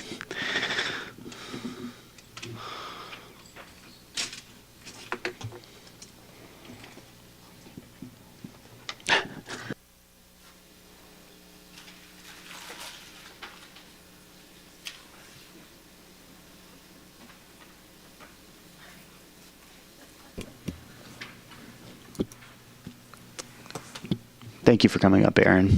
We appreciate your time. All right. Good evening again, Mayor and council members. We're here tonight to present the master plan for the West River site and a project update. This project location you are likely all familiar with, but it is also known as the Old County Courtyard site. It's located along West River Street, approximately 500 yards west of Bridge Street, right on the north shore of the Truckee River. The town has been actively working on redevelopment of this site for several years. Those steps have included a redevelopment feasibility study and community input process in 2010-11, which called for a mix of riverfront park and river-oriented commercial development to help activate that site. In 2017, the town selected 2 development partners through a competitive process to work with the town on the commercial development components of that site. And as council will recall, due to a change in state law beginning in 2020, we now need to make a possible sale or long-term lease available to certain public agencies and housing developers before we negotiate with any other parties on that potential commercial deal. So we're in the middle of that notice of availability process, which closes March 30th. For that reason, we're not going to address specifics of the commercial uses on that site. We just sort of generally have identified the commercial locations in what I'm presenting tonight. In 2018, we were awarded a $500,000 grant to support partial funding of the park development, specifically focusing on GHG benefits of the riparian restoration and some of the planting work that will be done. And last spring, we engaged a landscape architect and design team to start working with the town on the design process for the park as well as the streetscape improvements. Here's a site-wide plan, which you will recall from discussions of the commercial sites at the January 28th meeting. I'd just like to highlight some of the components of this site, and then we'll get into more specifics and renderings in the next few slides. Components include the streetscape improvements, and I'll go into that in further detail. But those include sidewalks along the West River and Mill Street perimeter, as well as parking and utility undergrounding on the site. The commercial sites in the park are oriented for river-oriented commercial development. These areas would likely include both indoor and outdoor deck space, as well as transition zone from the park to the commercial building. So the footprints you're seeing here would not necessarily be built out to their full capacity. They would have sort of slightly smaller buildings with some outdoor space included. In between the 2 commercial sites is the park area, as well as along the entire riverfront. Within that park area, the area labeled upland area is anticipated to remain at the current grade, so a flat area. That area will have some hardscape as well as planted areas, benches, picnic tables, public art opportunity, and be sort of a mixed-use gathering space within the park. The area on the site diagram labeled the bowl area is anticipated to be graded down towards the river to help engage the riverfront area, and that area would contain significant amount of planted areas with mainly native and drought-tolerant vegetation, as well as seating areas with seat walls, as well as boulders for sort of more natural seating areas, and with some tiering to create flatter areas for seating, as well as some more gently sloped areas down towards the water. That bowl area would end in an overlook above the river. There's an accessible pathway connecting from that overlook up to what we anticipate to be the landing area for the new pedestrian bridge, which will be connected across from the Bright property across the river. There also will be an additional accessible pathway connecting from that pathway up to the upland area in the park, and then more natural fisherman trail connecting down from the overlook elevation down to the waterfront for river access. With the current fill on the site, when you stand on the site, you have almost no view of the river until you approach the southern end of the site. The visibility study here presented illustrates the effect of bowling out the center of the park, which will open up views of the river from throughout the site. So not only does it allow you to get down close to and access the river, but it makes the whole site feel much more river-oriented. These are just some examples of different viewpoints from the back of the site, as well as from the potential commercial areas and from within the bowl. You'll notice in the illustrations presented here, they look very green. That sort of is meant to broadly represent areas with plantings. It doesn't mean that it's going to be turf grass areas, and we'll present more specific planting plans as this plan develops. And it doesn't really look like the Mississippi either. Yeah.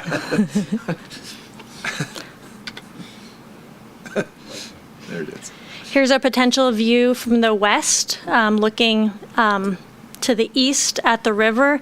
You'll notice here, again, we have sort of the more gently tiered down to an overlook and slope down, providing water access. Here we have a conceptual rendering of a pedestrian bridge. In this case, it sort of just ends in the air, but that would actually connect up. And that bridge design is through a separate project, which is why here it's just drawn in a very conceptual way.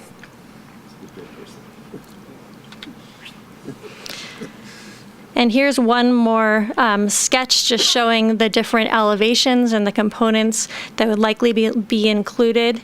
Here we have the flat upper area, which is labeled the plaza, and that again would have seating, some plantings, and could be a place where there are small community events might take place there. Just informal gatherings, picnicking opportunities. Here we have some type of gateway feature. This is represented as one of the lights like we have in front of Bar of America as just an idea, but that is not necessarily what would be there. Some type of public art opportunity could be in the center of the plaza or elsewhere in the park. We have seat walls and then more gently sloped area through the bowl, with some flatter areas, some more sloped areas, some natural boulders playing off of the large boulder already on site. That's one concept, as well as potential for seat walls, leading down to an overlook intended to have a great view out towards the river, as well as the opportunity for interpretive panels, and then opportunity for a fisherman trail to cut down towards the river from that elevation. You'll notice in this diagram the original grade is represented right here. So by bowling it out, it drops the grade by about 12, 13 feet down to that overlook area, providing much more river-oriented experience. The reason for that that intended overlook elevation is in order to provide an accessible grade from the bridge landing down. There's only so far you can go in that distance.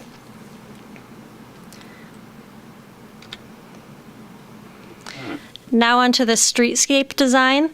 The objectives of the design included considering bicycle and pedestrian experience as very important considerations, as well as utility undergrounding, parking, accommodating service deliveries for the commercial areas, and coordination with several adjacent projects that have been simultaneously in development, which has made this a complex project to design, as sort of all projects are moving at the same time, coordinating with the bridge location and landing, the West River streetscape to the west, Old Trestle project to the West River streetscape to the east, the Old Trestle to the west, and the Cottages residential project immediately to the east as well.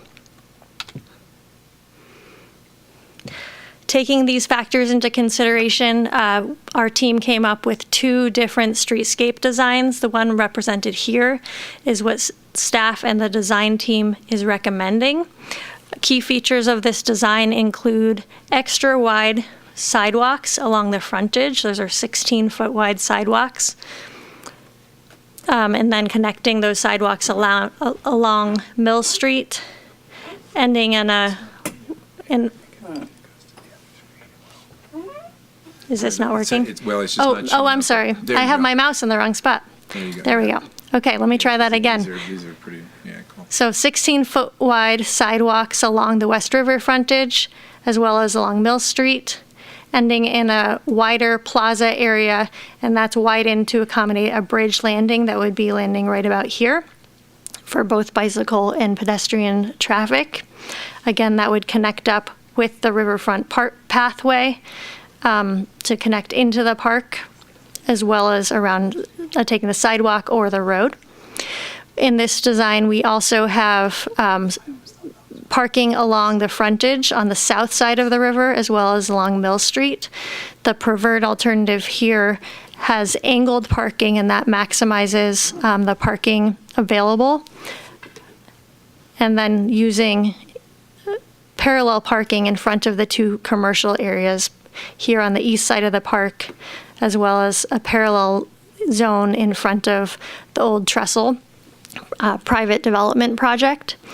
That's in order to accommodate service deliveries, and we could have signage there for deliveries and service use during off-peak hours, and then have that used as public parking during peak hours. Within this design, we have crosswalks with pedestrian refuge islands at both the old trestle end as well as at the far east end, and that leads up to a new parking lot that is planned as part of the West River Streetscape project. So it's related to this, but technically a separate project. On the north side of the road, there's space to accommodate future sidewalk, curb, and gutter. We don't have those planned in this current phase, and that's because that would be a conflict of use with the current industrial uses where large trucks are coming in and out of those areas, but made sure to leave ample space for those improvements if there is future redevelopment of either of the two industrial parcels across the way. And then want to highlight the bicycle lane. Currently, the bicycle lane along West River Street continues up to Mill Street, a Class 2 bike lane. With the angled parking for safety, we do not put in Class 2 bike lane behind angled parking. So in this option, the bike lane would end at the bulb out between the old trestle project and the park. Again, we have a bulb out here, which would have a ramp up and extra wide sidewalks to accommodate off-street bike use. There's also the opportunity from this point for cyclists, generally the faster cyclists who are just sort of trying to make their way through, may choose to take the lane instead, taking West River Street all the way through to Bridge Street or through to Mill Street to jump onto the pedestrian bridge there. In our current situation that we have on West River Street, the bike lane ends at Mill Street. In our future plans for the east end of West River Street, which is currently being redeveloped with streetscape improvements, there is no space to accommodate bike lane between Mill Street and Bridge Street. So really the difference we're looking at here is just along the park frontage, and whether the bike lane would end before the park or whether it continues to the end of the park and then ends at Mill Street.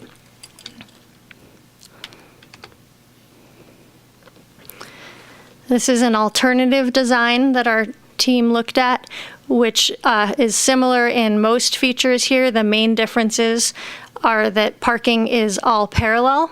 That reduces the number of parking spaces by 30% or 11 spaces. And by using parallel parking, that would allow the continuation of the West River Class 2 bike lane to the corner of Mill Street. Keep in mind that with a heavily used parallel parking area, that's parking right next to or bike lane right next to parallel parking, so you're still going to have potential cyclist issues with doors and with cars trying to parallel park.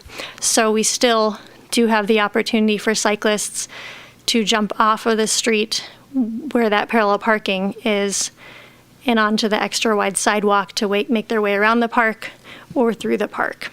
And Hillary, if I may, one other thing to consider in continuing the bike lane with parallel parking versus putting in angle parking. The angle parking will have a more substantial traffic calming effect. So another goal that we have for this area of West River Street is to take the traffic from the 45-ish mile an hour speed that it shows up really at the edge of this project and try to get it down to more like a 20 to 25 mile an hour speed. So the section with the angle parking, it's tighter. It's basically the same dimensions as we have on Commercial Row. And if we think about what's comfortable to drive on Commercial Row, it's about 20 miles an hour, plus or minus, depending on how aggressive of a driver you are. Maintaining the bike lane through here, what you end up with is a full travel lane plus a 5-foot wide buffer to the parked vehicles, which is going to make it more comfortable for drivers to drive more fast at a higher rate of speed through there. So that's another consideration in terms of the angle versus parallel parking. I think that's important. Thanks, Dan. And just to summarize the bike lane issue, which I know is an important topic for our consideration tonight, I just wanted to illustrate the extent of bike lanes along the full length of West River Street. So this is the edge of the town limit. The bike lane actually extends all the way to State Route 89 through Placer County. So we currently have bike lanes in this green area here. And up to the corner of Mill Street, which is right in this location. We currently do not have any existing bike lanes between Mill Street and Bridge Street. And again, we do not have space to accommodate those, unfortunately, just because it is such a narrow street.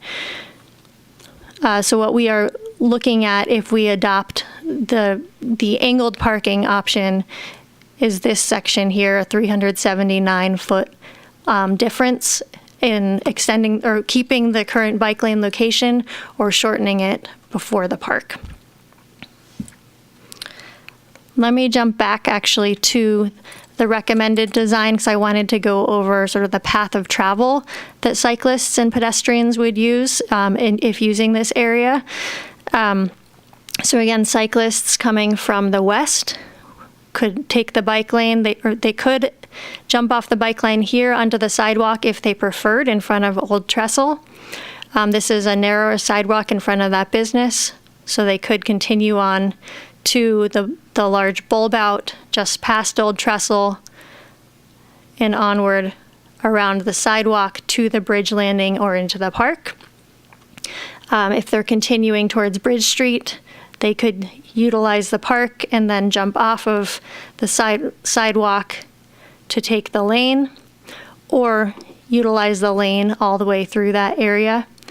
Coming from the east, cyclists could either choose to use Riverside Drive, which is less heavily trafficked, to access the park or the bridge, or could use West River Street, taking the lane through that area, and then using the crosswalk if they chose to enter here, or to make a turn across the lane down Mill Street or into the park.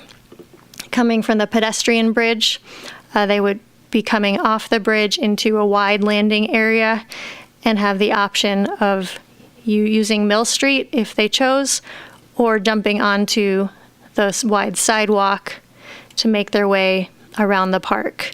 If cyclists wanting to head west from the park and the pedestrian bridge could either exit the park to utilize a crosswalk here if they chose to use that assistance to cross to the bike lane on the north side of West River Street, or utilize the park sidewalk to make their way around to utilize a crosswalk here and a pedestrian refuge island to cross if they chose.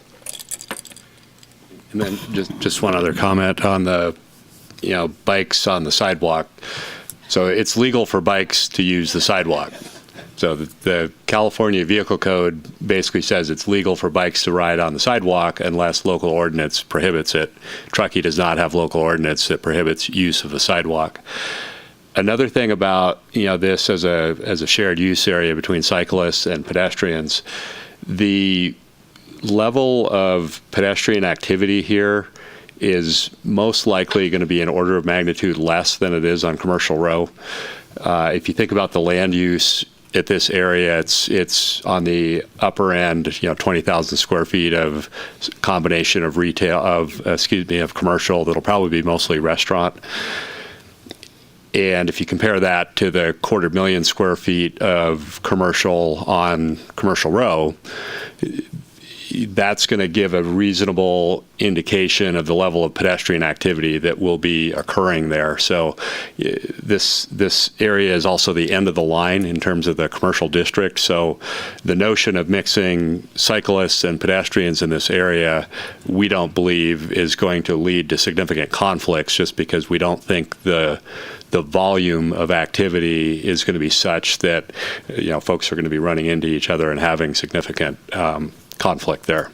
And then the one other point, we're also planning a bridge. If we think about regional cyclist movements, our hope is that cyclists that are currently on West River Street, that we actually move a lot of those cyclists to the south side of the river with the Legacy Trail. There's a plan. The planned Phase 4 Legacy Trail alignment would include a bridge near the West River Street 89 intersection.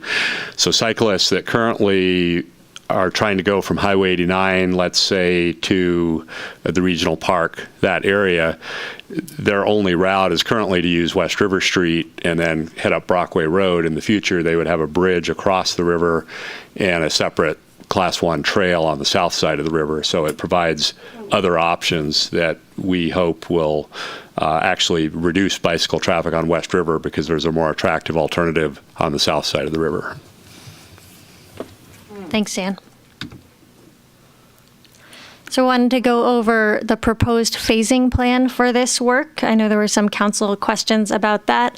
What we are proposing to move forward with is the park design and park construction area. So that's the area outlined in red as Phase 1.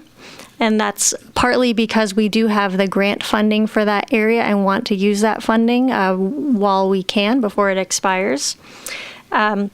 We anticipate that Phase 2 would likely come in the next year, and that would be the area outlined in purple.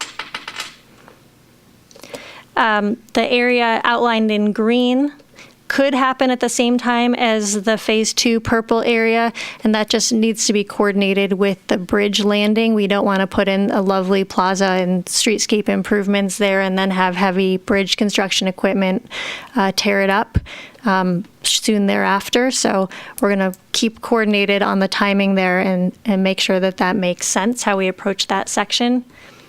The area highlighted in yellow is within our 30% design that we're looking at.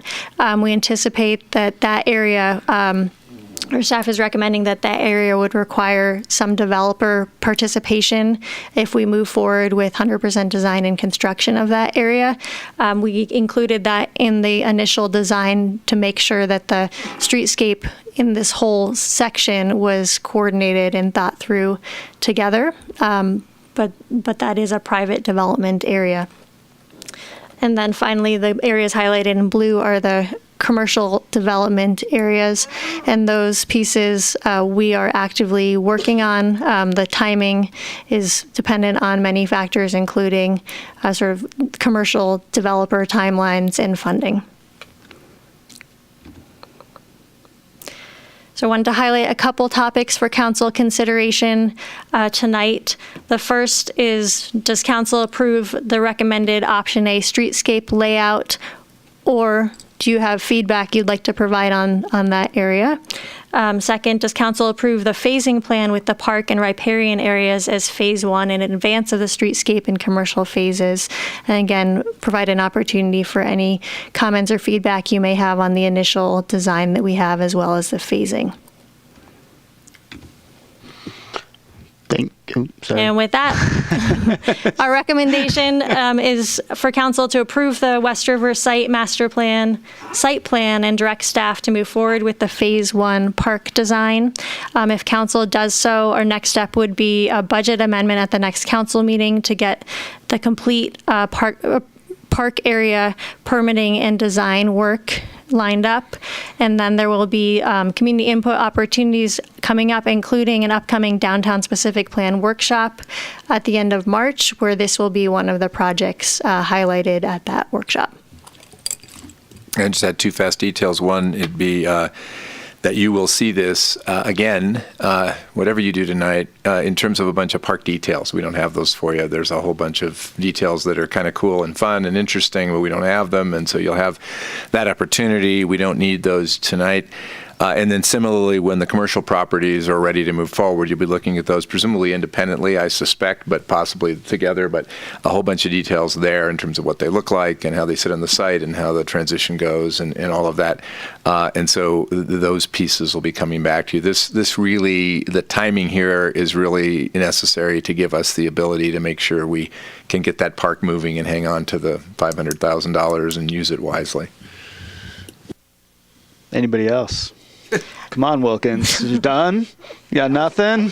All right, good. And we could potentially provide some design updates in more detail at the next council meeting when we bring a budget amendment. I was trying to keep it as brief as possible tonight because we know we had a very robust agenda. Great. Thank you. Questions? Yes, thanks, Hillary. That was a great overview. I appreciate that. Question on going back to just the 2 building sites that are on either side of the park area. The one on the east side in particular, the larger, that map is a good map. I understand the one on the left being really a tie-in to the old trestle, sort of a natural next step of that development. On the east side, what is the driver behind the size and shape? Is that locked in? The driver behind the size is has to do with input from the potential developer as well as input from the design team on sort of what felt comfortable there. Again, it looks bigger than it actually is to some degree because it's sort of maxing out the full area, which would not be all buildings. Some of that would include deck and other outdoor spaces. It's not necessarily fully locked in if there's input on that. Okay. Yeah. Yeah, my only comment or thought on that, if I may, because it sort of ties to that question, is the shape right now, just visually from a site planning standpoint, kind of blocks a view to the park, and I think the majority of folks are going to be coming from the Bridge Street area, from the direction of Truckee Diner, who would tend to walk to this site, let's say from downtown. And I think it might be nice to have a little bit of a setback or almost maybe an angle of some kind cut that will allow for better visibility to the park, as opposed to a building footprint that's going to go and sort of right up to the sidewalk and block that view. I mean, there's something nice perhaps about discovering the park after you've passed the building, but there's also something nice about more of a visual access to the park area, so that it's not a large rectangular structure right on that corner. So that would be my input on that. Yeah. One of the reasons why that building was put to the side instead of sort of being on the West River Street frontage, which was contemplated as an option in the feasibility study is to make sure that the park is visible from West River Street and really feels inviting and welcoming in. So that was a consideration, but we can certainly look at view from the east. Yeah, I mean, just some sort of pulling back a little bit, I think, might be helpful for that. And then I was just curious with the landscape architect, MDG, if they would have the ability to do some more, realistic photo simulations, just go out and take some photography of the site and then insert the park with the real context that technology exists, and I know they can do that.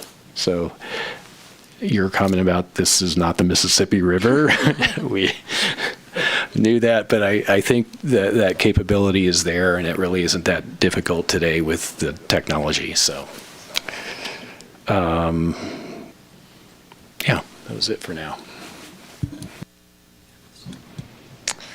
All right. Thanks for the presentation, Hillary. It's an exciting project. I know you've been working on this for a long time. There's so many moving parts. So I really appreciate you synthesizing all of this. On this slide that you've shown here, can you kind of indicate where the 100-year floodplain is? Is it anywhere on any of these, or is it pretty far down the bank?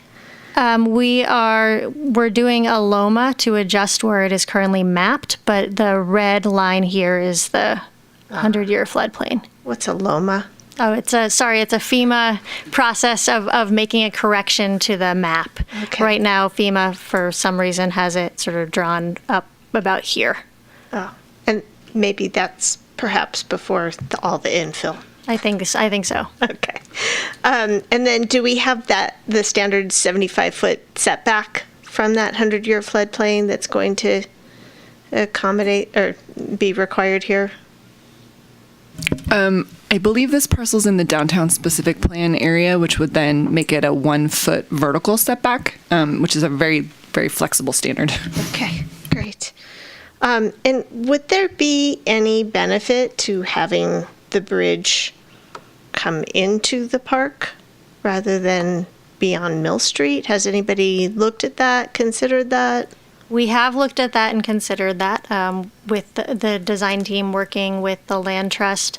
The input from our landscape architect and design team is that you really want sort of the through traffic that doesn't have an intention of going to the park to go around the park, so that your park doesn't just become a sort of bridge landing traffic hub. So that was one consideration. Another consideration is the elevations needed for that bridge landing. The design goal of the park was to really provide river access and to reduce the grade to get down closer to the water. Putting a bridge landing right in the middle of the park really constrained that ability, and you would have sort of a higher bridge landing and then maybe a couple spots where you could steeply dip down to get closer to the river. But it did, looking at those potentials, it seemed to compromise the intent of the park, putting it in the middle there. Okay.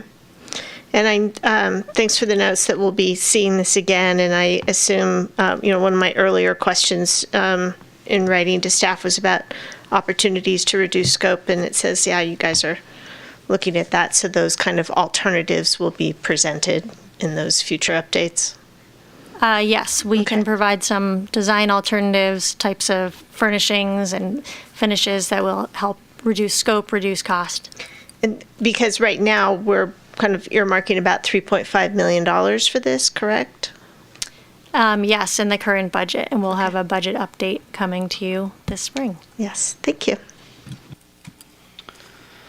My only question is, given that we are working with that 16-foot sidewalk, so I've sort of come to grips with the bridge landing and the sidewalk mix of pedestrians and bikes. I'm not sure there's any real way to avoid that. What my bigger question and just overall concern is, we have an around town at the very least, I think we have a consistent approach that we aren't putting bikes on sidewalks, even though it's permitted. And so I just wonder, I know this is a super small section, you know, it's pretty short, but wondering if that, you know, is there a perception there that either we encourage or discourage it as we get into the downtown, as we get onto our nice new sidewalks on, you know, Donner Pass Road? And is there potentially just an easier design solution that takes a 16-foot sidewalk down to an 8-foot sidewalk and splits it between a bike path that's striped like a bike path and a sidewalk that's stamped concrete like a sidewalk, and because you have a whole park there? I mean, if people want to walk, they can walk through the park. That is an option. Yeah. So there are also lots of designs you see other places where the 16 or whatever it is wide sidewalk bike path is delineated with two different kinds of materials that's are almost more what I'm talking about. Visually compatible. Sometimes you put a stripe in the, you know, you put the stencil, and it works pretty well. Yeah, exactly. Maybe it's the same exact material, but it's just textured differently or something like that. Just I don't want to get into the habit of seeing bikes on our downtown, you know, on our historic downtown side. Well, I could ride my bike down there. Why can't I ride my bike here? Because I just see our bike population increasing exponentially every year, and I think e-bikes are going to contribute to that more and more. So we're going to see bikes everywhere, and the more we start to mix all that up, I think the more confusing it's going to be versus achieving what we want. But that's just my question/comment.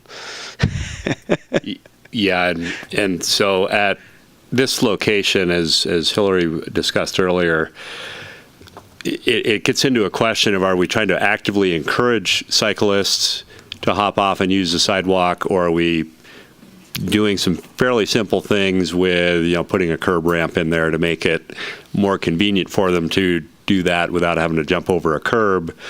But, you know, if you're a road cyclist, you're generally going to stay on the pavement, and if you know where you're headed to, and you're probably not going to cut off. It's more for those, I think, what will be the minority of cyclists here, which would be, you know, folks that are on mountain bikes or less experienced cyclists. But a less experienced cyclist would have just navigated, you know, a mile plus of West River Street with 45-mile-an-hour traffic adjacent to them. There's going to be much more uncomfortable riding that they will have just done than to do this last 360 feet. So I think, you know, the thinking was there's two ways to go. One is to try to actively direct people here and make this like a bike path and a sidewalk adjacent to one another. The other is to provide the opportunity, but to, you know, for the visual cues more to stay on the road until you get down to the intersection. So two different options there, I think. Yeah, thanks, Dan. And if we do special events, which is likely to happen, lots and lots of people happen to be there, all bets are off. It'll probably be closed. There'll be some signage that says, please walk your bike, or, you know, I mean, because there's going to be some of those times. Great. Let's open this up for public comment. Any public comment on this item?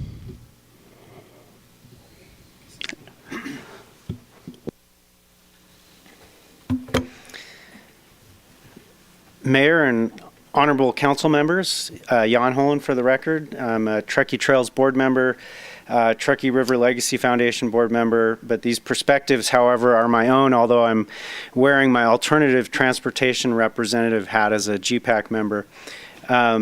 Generally, Hillary and staff, excellent report, great work, a lot of good design work before that, and I just wanted to mention one minor correction. There is no bike lane next to our workforce trailer park neighborhood at West River Bridge over Donner Creek. So you might recognize that Donner Creek, it actually completely eliminates any sort of bike lane there. So hopefully that will end up being a town priority to fix sometime in the future. And you know, along those lines, I generally agree with everything Dan says about just about everything, and that's the case here. I do think that it's important for us to be looking ahead and looking at what West River Street could become in the future, because right now it's scary to ride down. It's 45 miles an hour, people driving 55 miles an hour, cars coming from all different directions. But hopefully at some point we will have a sidewalk and hopefully a proper bike lane going all the way out to 89 and connecting all those mixed use and residential neighborhoods out there. So let's think about that. I'm generally enthusiastic about the park at the Courtyard site. Two thumbs up in general. I believe the council should support this plan in general with a little bit of shaping. Particularly excited about the future bridge to the Truckee Springs property.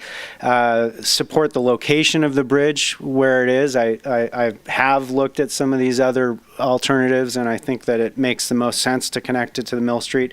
The thing I'm a little bit concerned about, and Mayor Pallavi has spoken to this, is I really don't think that, unless somebody's walking a bicycle, that we should really encourage bikes and sidewalks to mix. And I think that looking at some of these alternatives are good. I don't necessarily think that the angled parking is a problem. I think it actually makes sense. I'm not too worried about losing the bike lane there. We are going to lose it elsewhere. The one place I am concerned about there being very little planning, and it may be happening but just not shown here, is that the connection to this bridge is going to be connecting us to the Legacy Trail, the Pyramid to Lake Tahoe Trail. I mean, I'm hoping that that is going to be a very busy thoroughfare for bicycles and for pedestrians. And to me, I think there's probably a little bit more thinking going on, but this looks really half-baked to me in terms of how you're going to deal with bicycles and pedestrians, specifically with respect to, and I hear the buzz there, sorry, with respect to the one-way traffic that is right there. So I think that's all I have there. Wanted to second David Tierman's comment about the visual aspect from West River Street. Very important. I think that the sizing that project appropriately and ideally making it a bit smaller and closer to the size of the other parcel, I think would make a lot of sense. Thank you for letting me go. Thanks, John. Any other public comment? Seeing none. Closing public comment. We are looking for... You're looking for an approval of a master site plan, but you're coming back with site design. Just to clarify, there's been, I think, a little bit of mixed... I'm just a little confused, and I'll get to you in 1 second. I just want to clarify what they exactly want us to do, and then I'll pass it off. Yep. Yeah, we're looking for approval of this as the master site plan, so that we can come back to you with a budget amendment to move forward with the design. At that time, if council would like, we can bring additional details on the design work that is in progress right now. So that's the main ask for tonight. If you would like to provide additional feedback on the design as presented so far, that's an option as well. And one other comment, I think Hillary's plan is to come back at your first meeting in March with the work scope and modest budget amendment. I doubt we're going to have much more design detail between now and then. What could be done if the council's interested in seeing this project again before it goes out to the construction phase would be to identify a milestone at like a 50 or a 60% design when things are more fleshed out, renderings are more fully developed, to do a check-in there and build that into the consultant's work scope to recognize that would happen. Thanks, Dan. Councilmember Tierman. One quick last question. Please. The yellow zone on the map, what exactly is the thought, or what happens within that area? The design we have right now is at about 30% for the streetscape area. So what we would be looking at, if council would like to go this way, is in order for that streetscape to be implemented, it would require some financial commitment from the developer of the old trestle development. That project was approved without any required streetscape improvements. We went ahead and did the initial design work just to make sure that we had a sort of grand vision of how the streetscapes could connect up if those were implemented in the future. We don't currently have those in any project budget. So an alternative would be for council to say, no, that's a priority. We want to create a CIP to design streetscape in front of a private development, which would not be typically how we would do that. Okay. Are they aware of that? We have not had that conversation yet about budget. Okay. Yeah, we were just finishing the initial design. All right. Thank you. You looking for comments? Sure. Yeah, I'm pretty clear that I think we're unified. We don't want to see a combination of pedestrians and bicyclists on a sidewalk. If we're going to spend $3.5 million, I just want to find another way to create separate, distinguished paths. Particularly for the path of travel that's coming down MacGyver Crossing, because that's up and down MacGyver Crossing, because that's going to connect to all the bike trails through the Pioneer Center, Tahoe Donner.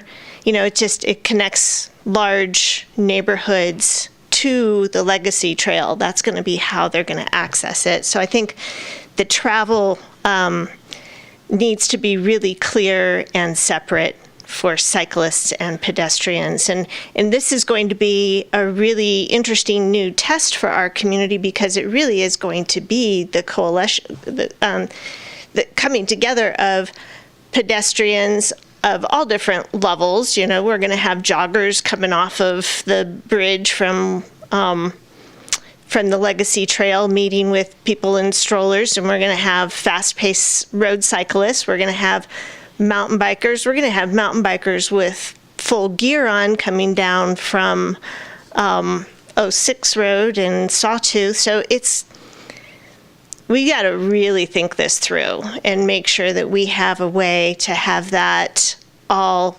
coexist well.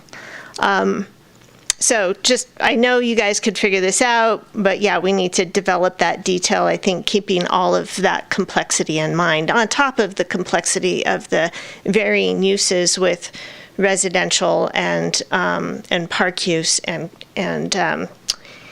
the restaurants and other activities that are going to be going on there. And my only other thing would say, I am, as a road cyclist, I'm just really uncomfortable creating a bike pathway behind the angled parking that's going to back out onto a cyclist. I ride that a lot. It is the most uncomfortable thing that I do on the road, because it is just really hard to do it safely. And I think there's ways of slowing that traffic down, even with a parallel parking. So my preferred preference, I think the phasing is fantastic. I'm fully in support of that. Let's go forward, utilize this funding that we have. My preference would be to go with option B and further developing the areas where pedestrians and cyclists will have to coexist. So option B being the parallel parking. Yeah. Okay. I generally agree with the master plan, the master site plan, with the comments you've heard, thinking about that building envelope, thinking about visual access, those kinds of things. I also agree with my fellow council members on the need to properly segregate pedestrian from cycling traffic and vehicular traffic. My first inclination was also for the parallel option, only because of the ability to continue that bike lane. But I've also gotten comfortable, Dan, with your description and cycling through downtown quite frequently, knowing that parking does tend to slow people down. And so it's sort of For me, it's do you want a door swinging out in front of you when someone's parallel parked versus a car, just backing out? Can I help you? Yeah. I think that philosophically we're actually all on the same page, and that's that we want to see a design that works for the cyclist more effectively. That doesn't mix the pedestrian cycling experience, and I think that's what we're kind of both saying without quite, I think you're being very clear, and I appreciate that, and I wonder if there was a different scenario that got you more cyclist safety, would you be comfortable on the angled parking? Or are you against angled parking? I'm just really uncomfortable with the angled parking. Okay, The whole so then idea I of won't. backing out. Okay. The car door, yeah, that's a problem. But you can take the lane and still do that safely. If you're in the lane, if you've taken the lane, you are still not safe from that car backing out. No, okay. That's totally fair. That's why I wanted to give you that opportunity to chime in and maybe not. But, I think I'm slightly more aligned with you where I'm fine with the angled parking if we can find a solution, to create a safe bikeway that doesn't include all that sidewalk space. And what I'd also, I definitely, downtown has angled parking. Like I ride through downtown all the time, almost every day, actually, on my way to work, and it works fine and it goes slow. With that said, I absolutely want to spend this money this year. We don't want to hold that up. I just think we would like to see some more specific design work. I think what we were looking at here, we all sort of commented on the beautiful lawn that you presented to us and, some of those other things. And it's just really hard to envision what we're getting with the diagrams that we were provided. So, and I'd also really like to see a little bit more detail on the bridge landing portion. It's, the way that I look at this, it looks like a really, really big building with a lot of little space for everything else. And I didn't think that was the purpose of what we were doing. I thought we were trying to make spaces for everything else. And just so happened that we were also putting some commercial activity in there. But so that's sort of my design piece of it. I don't know. Are we? Yeah, I do. Without cutting you off. I appreciated, Dan, your reminder that on the south side of the river, there will be the Legacy Trail, ultimately. And great reminder. And I think you're right, that there will be a lot more traffic on that once that's completed versus riding. I, for one, would certainly prefer to ride that than West River Street. But it's great to have both options, though, and both certainly a safe option on West River. But anyway, I think we're good, right? Yeah. So if it helps, I think the design contract recommendation Hillary would be bringing back would really be focused on the park improvements. The streetscape frontage improvements are going to, either option would work with the park. And I wouldn't see us doing further detailed design on the streetscape portions of the project for quite some time. So do you really only need our input? When I'm looking at the diagram here, I mean, even the bridge landing, that's not even what you need our input on right now. You're really looking for the space in between the two commercial sites, or is that what you really want from us at this point? I would say that's what's most pressing, but I think the sooner we collectively establish our vision for this site, the better ability it has to move forward. The commercial developers, they're going to be interested in how many parking spaces are going to be on that side of the street. Is there going to be another 11 or 12 parking spaces, or aren't there? And I think that's going to start to feed into some of the real estate negotiations that are going on. So I wouldn't want to kick this can too far down the road. I think what I'm saying is we don't have to solve it tonight. I think we could do some additional communication with the Trails Foundation on this topic with the angle parking. I'm hearing different opinions from the three council members that are here. It might be good to get input from the other two, and I think there's time for that to happen. So, and Jessica, before she left, her input was she was interested in a separate cyclist area as well. So she was actually more in favor of the parallel she mentioned just quickly in her passing, if that helps. That gets you to 2 a little bit, so maybe it doesn't help, but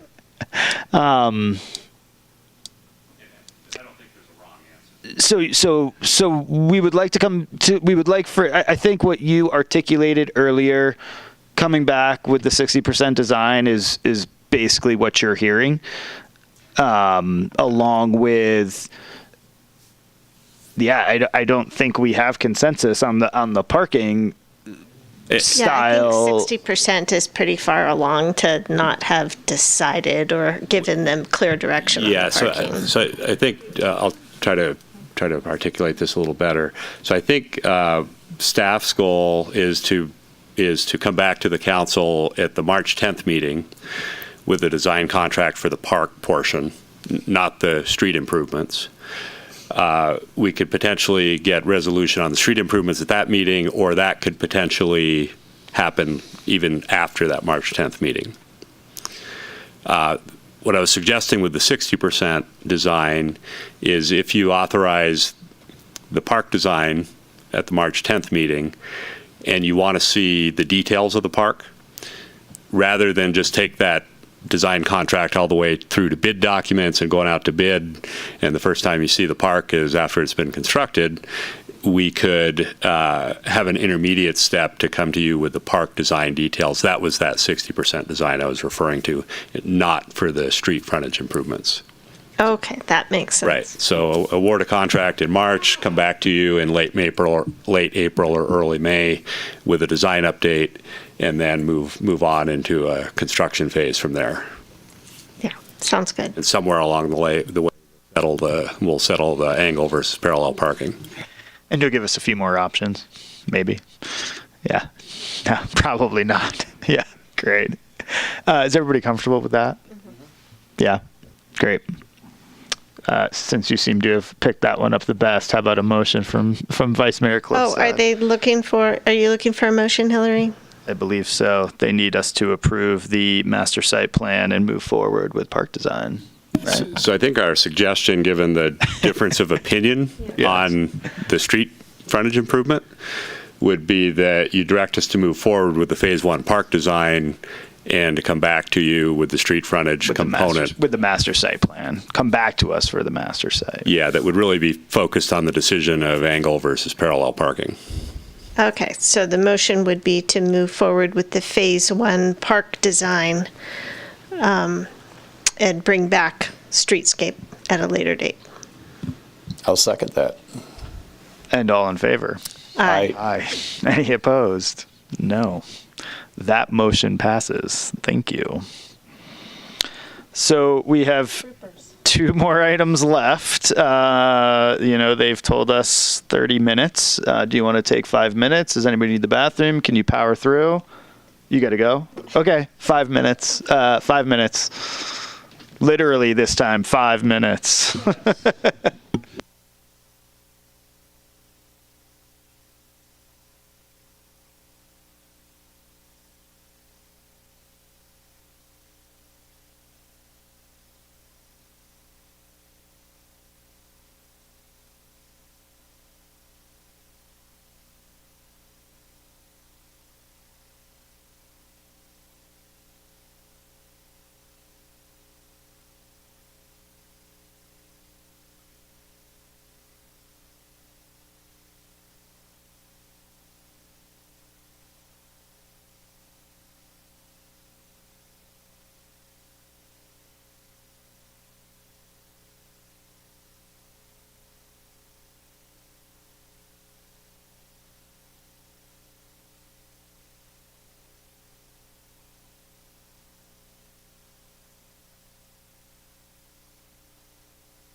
We're good. Rory, I'm on. Yes, thank you.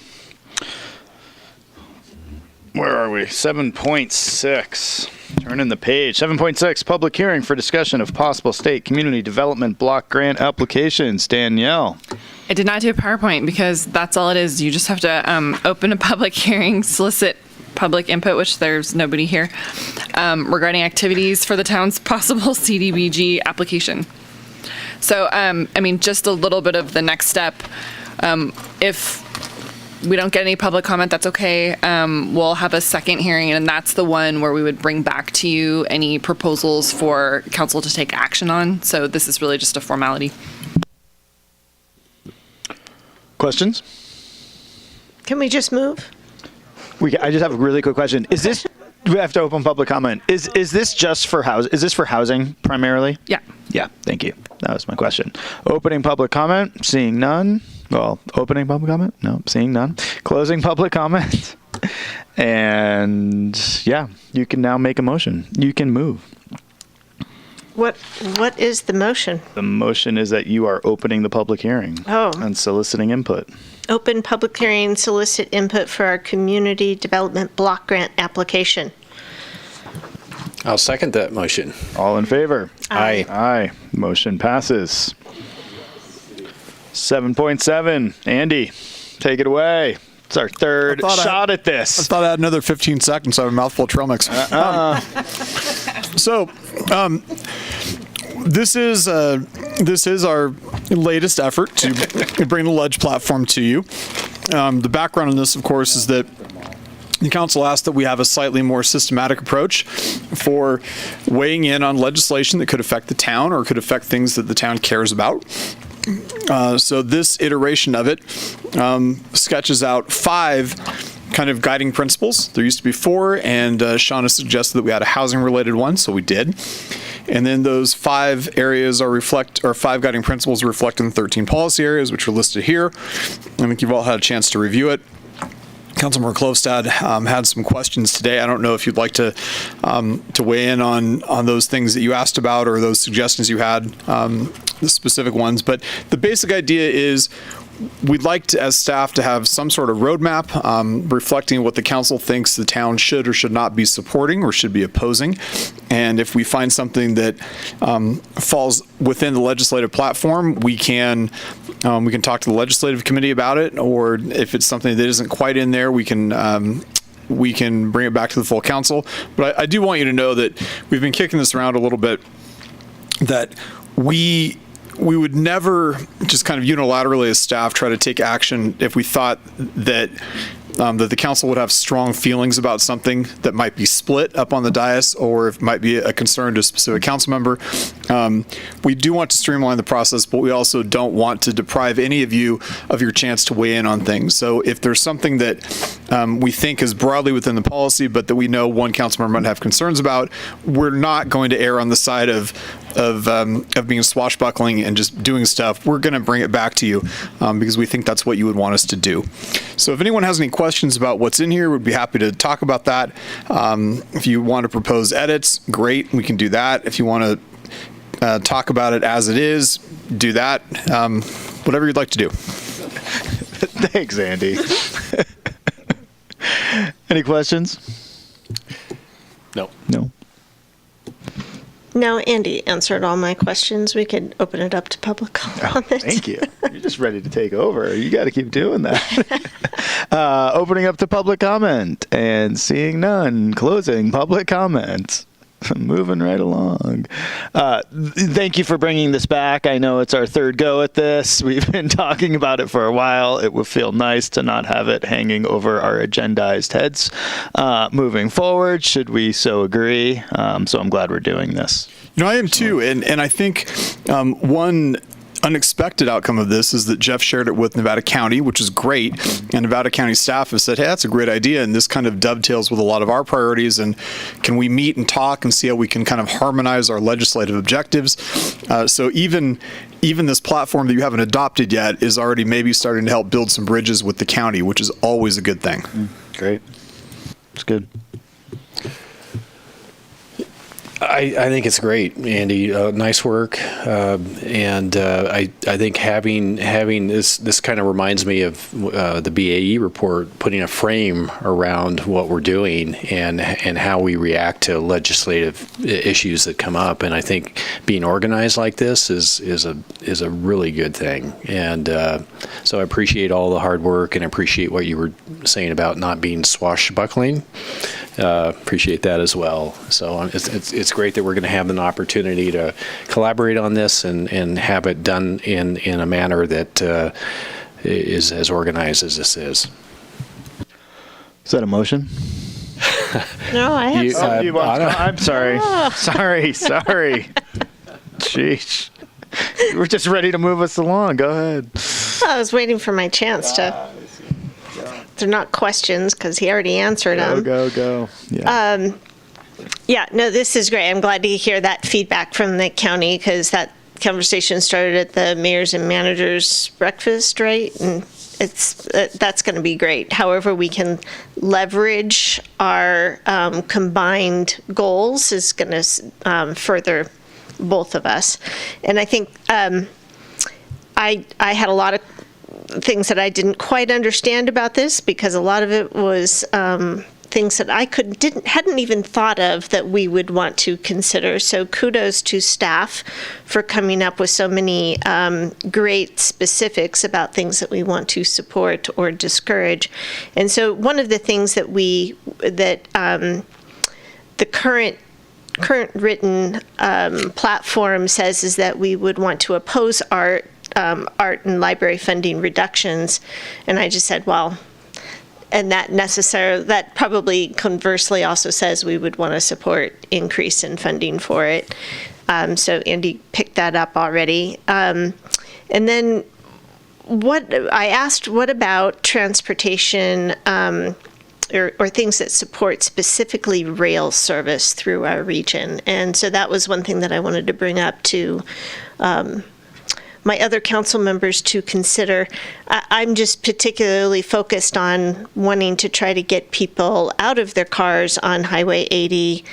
And I know we've got a bit of a challenge with another entity that we have to coordinate and collaborate there with. But if there is some sort of legislation that comes forward that would support furthering train service through our community, to our community, I would like to see that supported. Assuming you mean non-freight. Precisely. Because yes, I don't care about getting freight out of passenger cars. Right, but just to be clear, I think that's what you meant. Yeah. Yes, thank you. Totally agree with that, and I think that would fall under transportation infrastructure in terms of the principles, or I'm sorry, policy areas. So absolutely, yeah. So those were my only two amendments. Yeah, that sounds great to me. I've gone through this a number of times already, so I don't have any more comments. But I agree with everything you've brought up, so it's fine with me. Those are easy edits, and I can certainly splice those in if you decide to adopt this.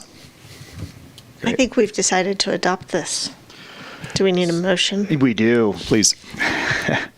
And where again? Where's your slideshow, Andy? What's up? I don't do PowerPoints. I'm an attorney. You can just move the staff recommendation with amendments. So recommended action was adopt the Town of Truckee legislative platform and with the amendments that we just discussed. I'll second that. And all in favor? Aye. Aye. Any opposed? Motion passes. Thank you very much. Thank you. Thank you, Andy. And I assume next steps would be to pass it on to EJA and sort of make all of our partners in Sacramento, so your Business Council, EJA, some of the others that we work with, aware of kind of our position on some of this stuff now too, right? Yep. And if you agree, or I could also pass it on to some of our other local partners. Nevada County, the reason when Nevada County is they passed theirs to us, and they said, do you have one of these? And we said, by the way, we're going to council with one. But it makes sense for Placer County as well, TRPA, I mean, because, the more shared resources. The more shared resources, when something comes up, if we can all kind of join forces, we have a stronger voice. Yeah. So if that feels right. Yep. I would say that's great. Thank you. Great. Council reports. Councilmember Tierman. Yeah, not a lot to report. I forgot to mention last February 11th, Judy and I and the chief, we met with a French documentary crew, film crew, doing a segment on Truckee and the Interstate 80. Not sure where that's going to go, and they thought the chief was the sheriff, so instead of the chief. But anyway, that's all I have to report. Vice Mayor Klofstad. Okay, well, I attended the GPAC Climate Action Plan Subcommittee that I mentioned earlier, and we're on a little bit of a hiatus, which was great. I attended the Chamber Mixer at Stella's, which was really well attended with the mayor, and had a conference call with Assemblywoman Megan Dolly to discuss wildfire mitigation in our area and how she could potentially support our efforts. So more to come on that. And then I very much so enjoyed the mayor's managers meeting, and that was hosted by Grass Valley, right? Nevada City. Okay, wasn't quite clear on that. It was really great meeting everybody. A lot of good connections there. And then I also met with Deirdre Walsh, who's the new general manager of North Star, and we discussed their zero footprint pledge and how it's progressing and how we might try to leverage some of those same goals and programs together. So that was pretty exciting. And then attended a Truckee Springs fundraising committee with the Truckee Donner Land Trust, and that's progressing very nicely with the bridge. So at some point, I know they will be coming and talking to us about that. And then I had the honor of giving the welcome address to the North Lake Tahoe Truckee Leadership Program, standing in for our fine mayor. They were a great group, and that was it. Thank you for the 2 things you did for me this past period. I appreciate it. I owe you. Thank you very much. I do. That's very nice of you. I met with the project proponent for the West River cottages to talk through some of the issues and opportunities they have on their project. Met with Devin, Bradley, with Nevada County Health regarding the smoke-free downtown and either what kind of policy or ordinance or even any type of action we might want to move forward there. The chamber mixer at Stella, which was great.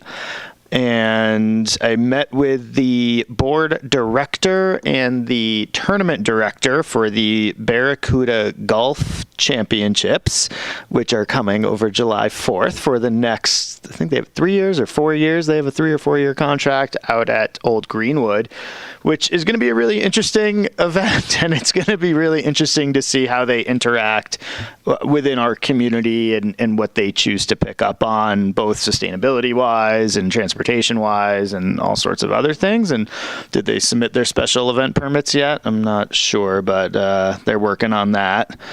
Yeah. Anyway, and I met with Sierra Business Council folks on their legislative agenda, along with some of their housing and climate action plans. And I believe that's it. I had a lot of meetings with staff this week too. So thank you for that. And I think that's it, right? What happened this morning? What did I do this morning? Oh gosh, thank you. Yeah, met with Thank you. Met with Heidi Doyle from the Sierra State Parks Foundation regarding their amphitheater ask in our budget. Jeez, thank you. I didn't put that down on my sheet of what I do, so I was remiss. But yeah, really exciting project, which we got the presentation about, and so we were talking a little bit about budget particulars and whether that fits into our scope. So more to come on that. You will hear more. Thank you for the reminder, Jeff. And with that, we will adjourn.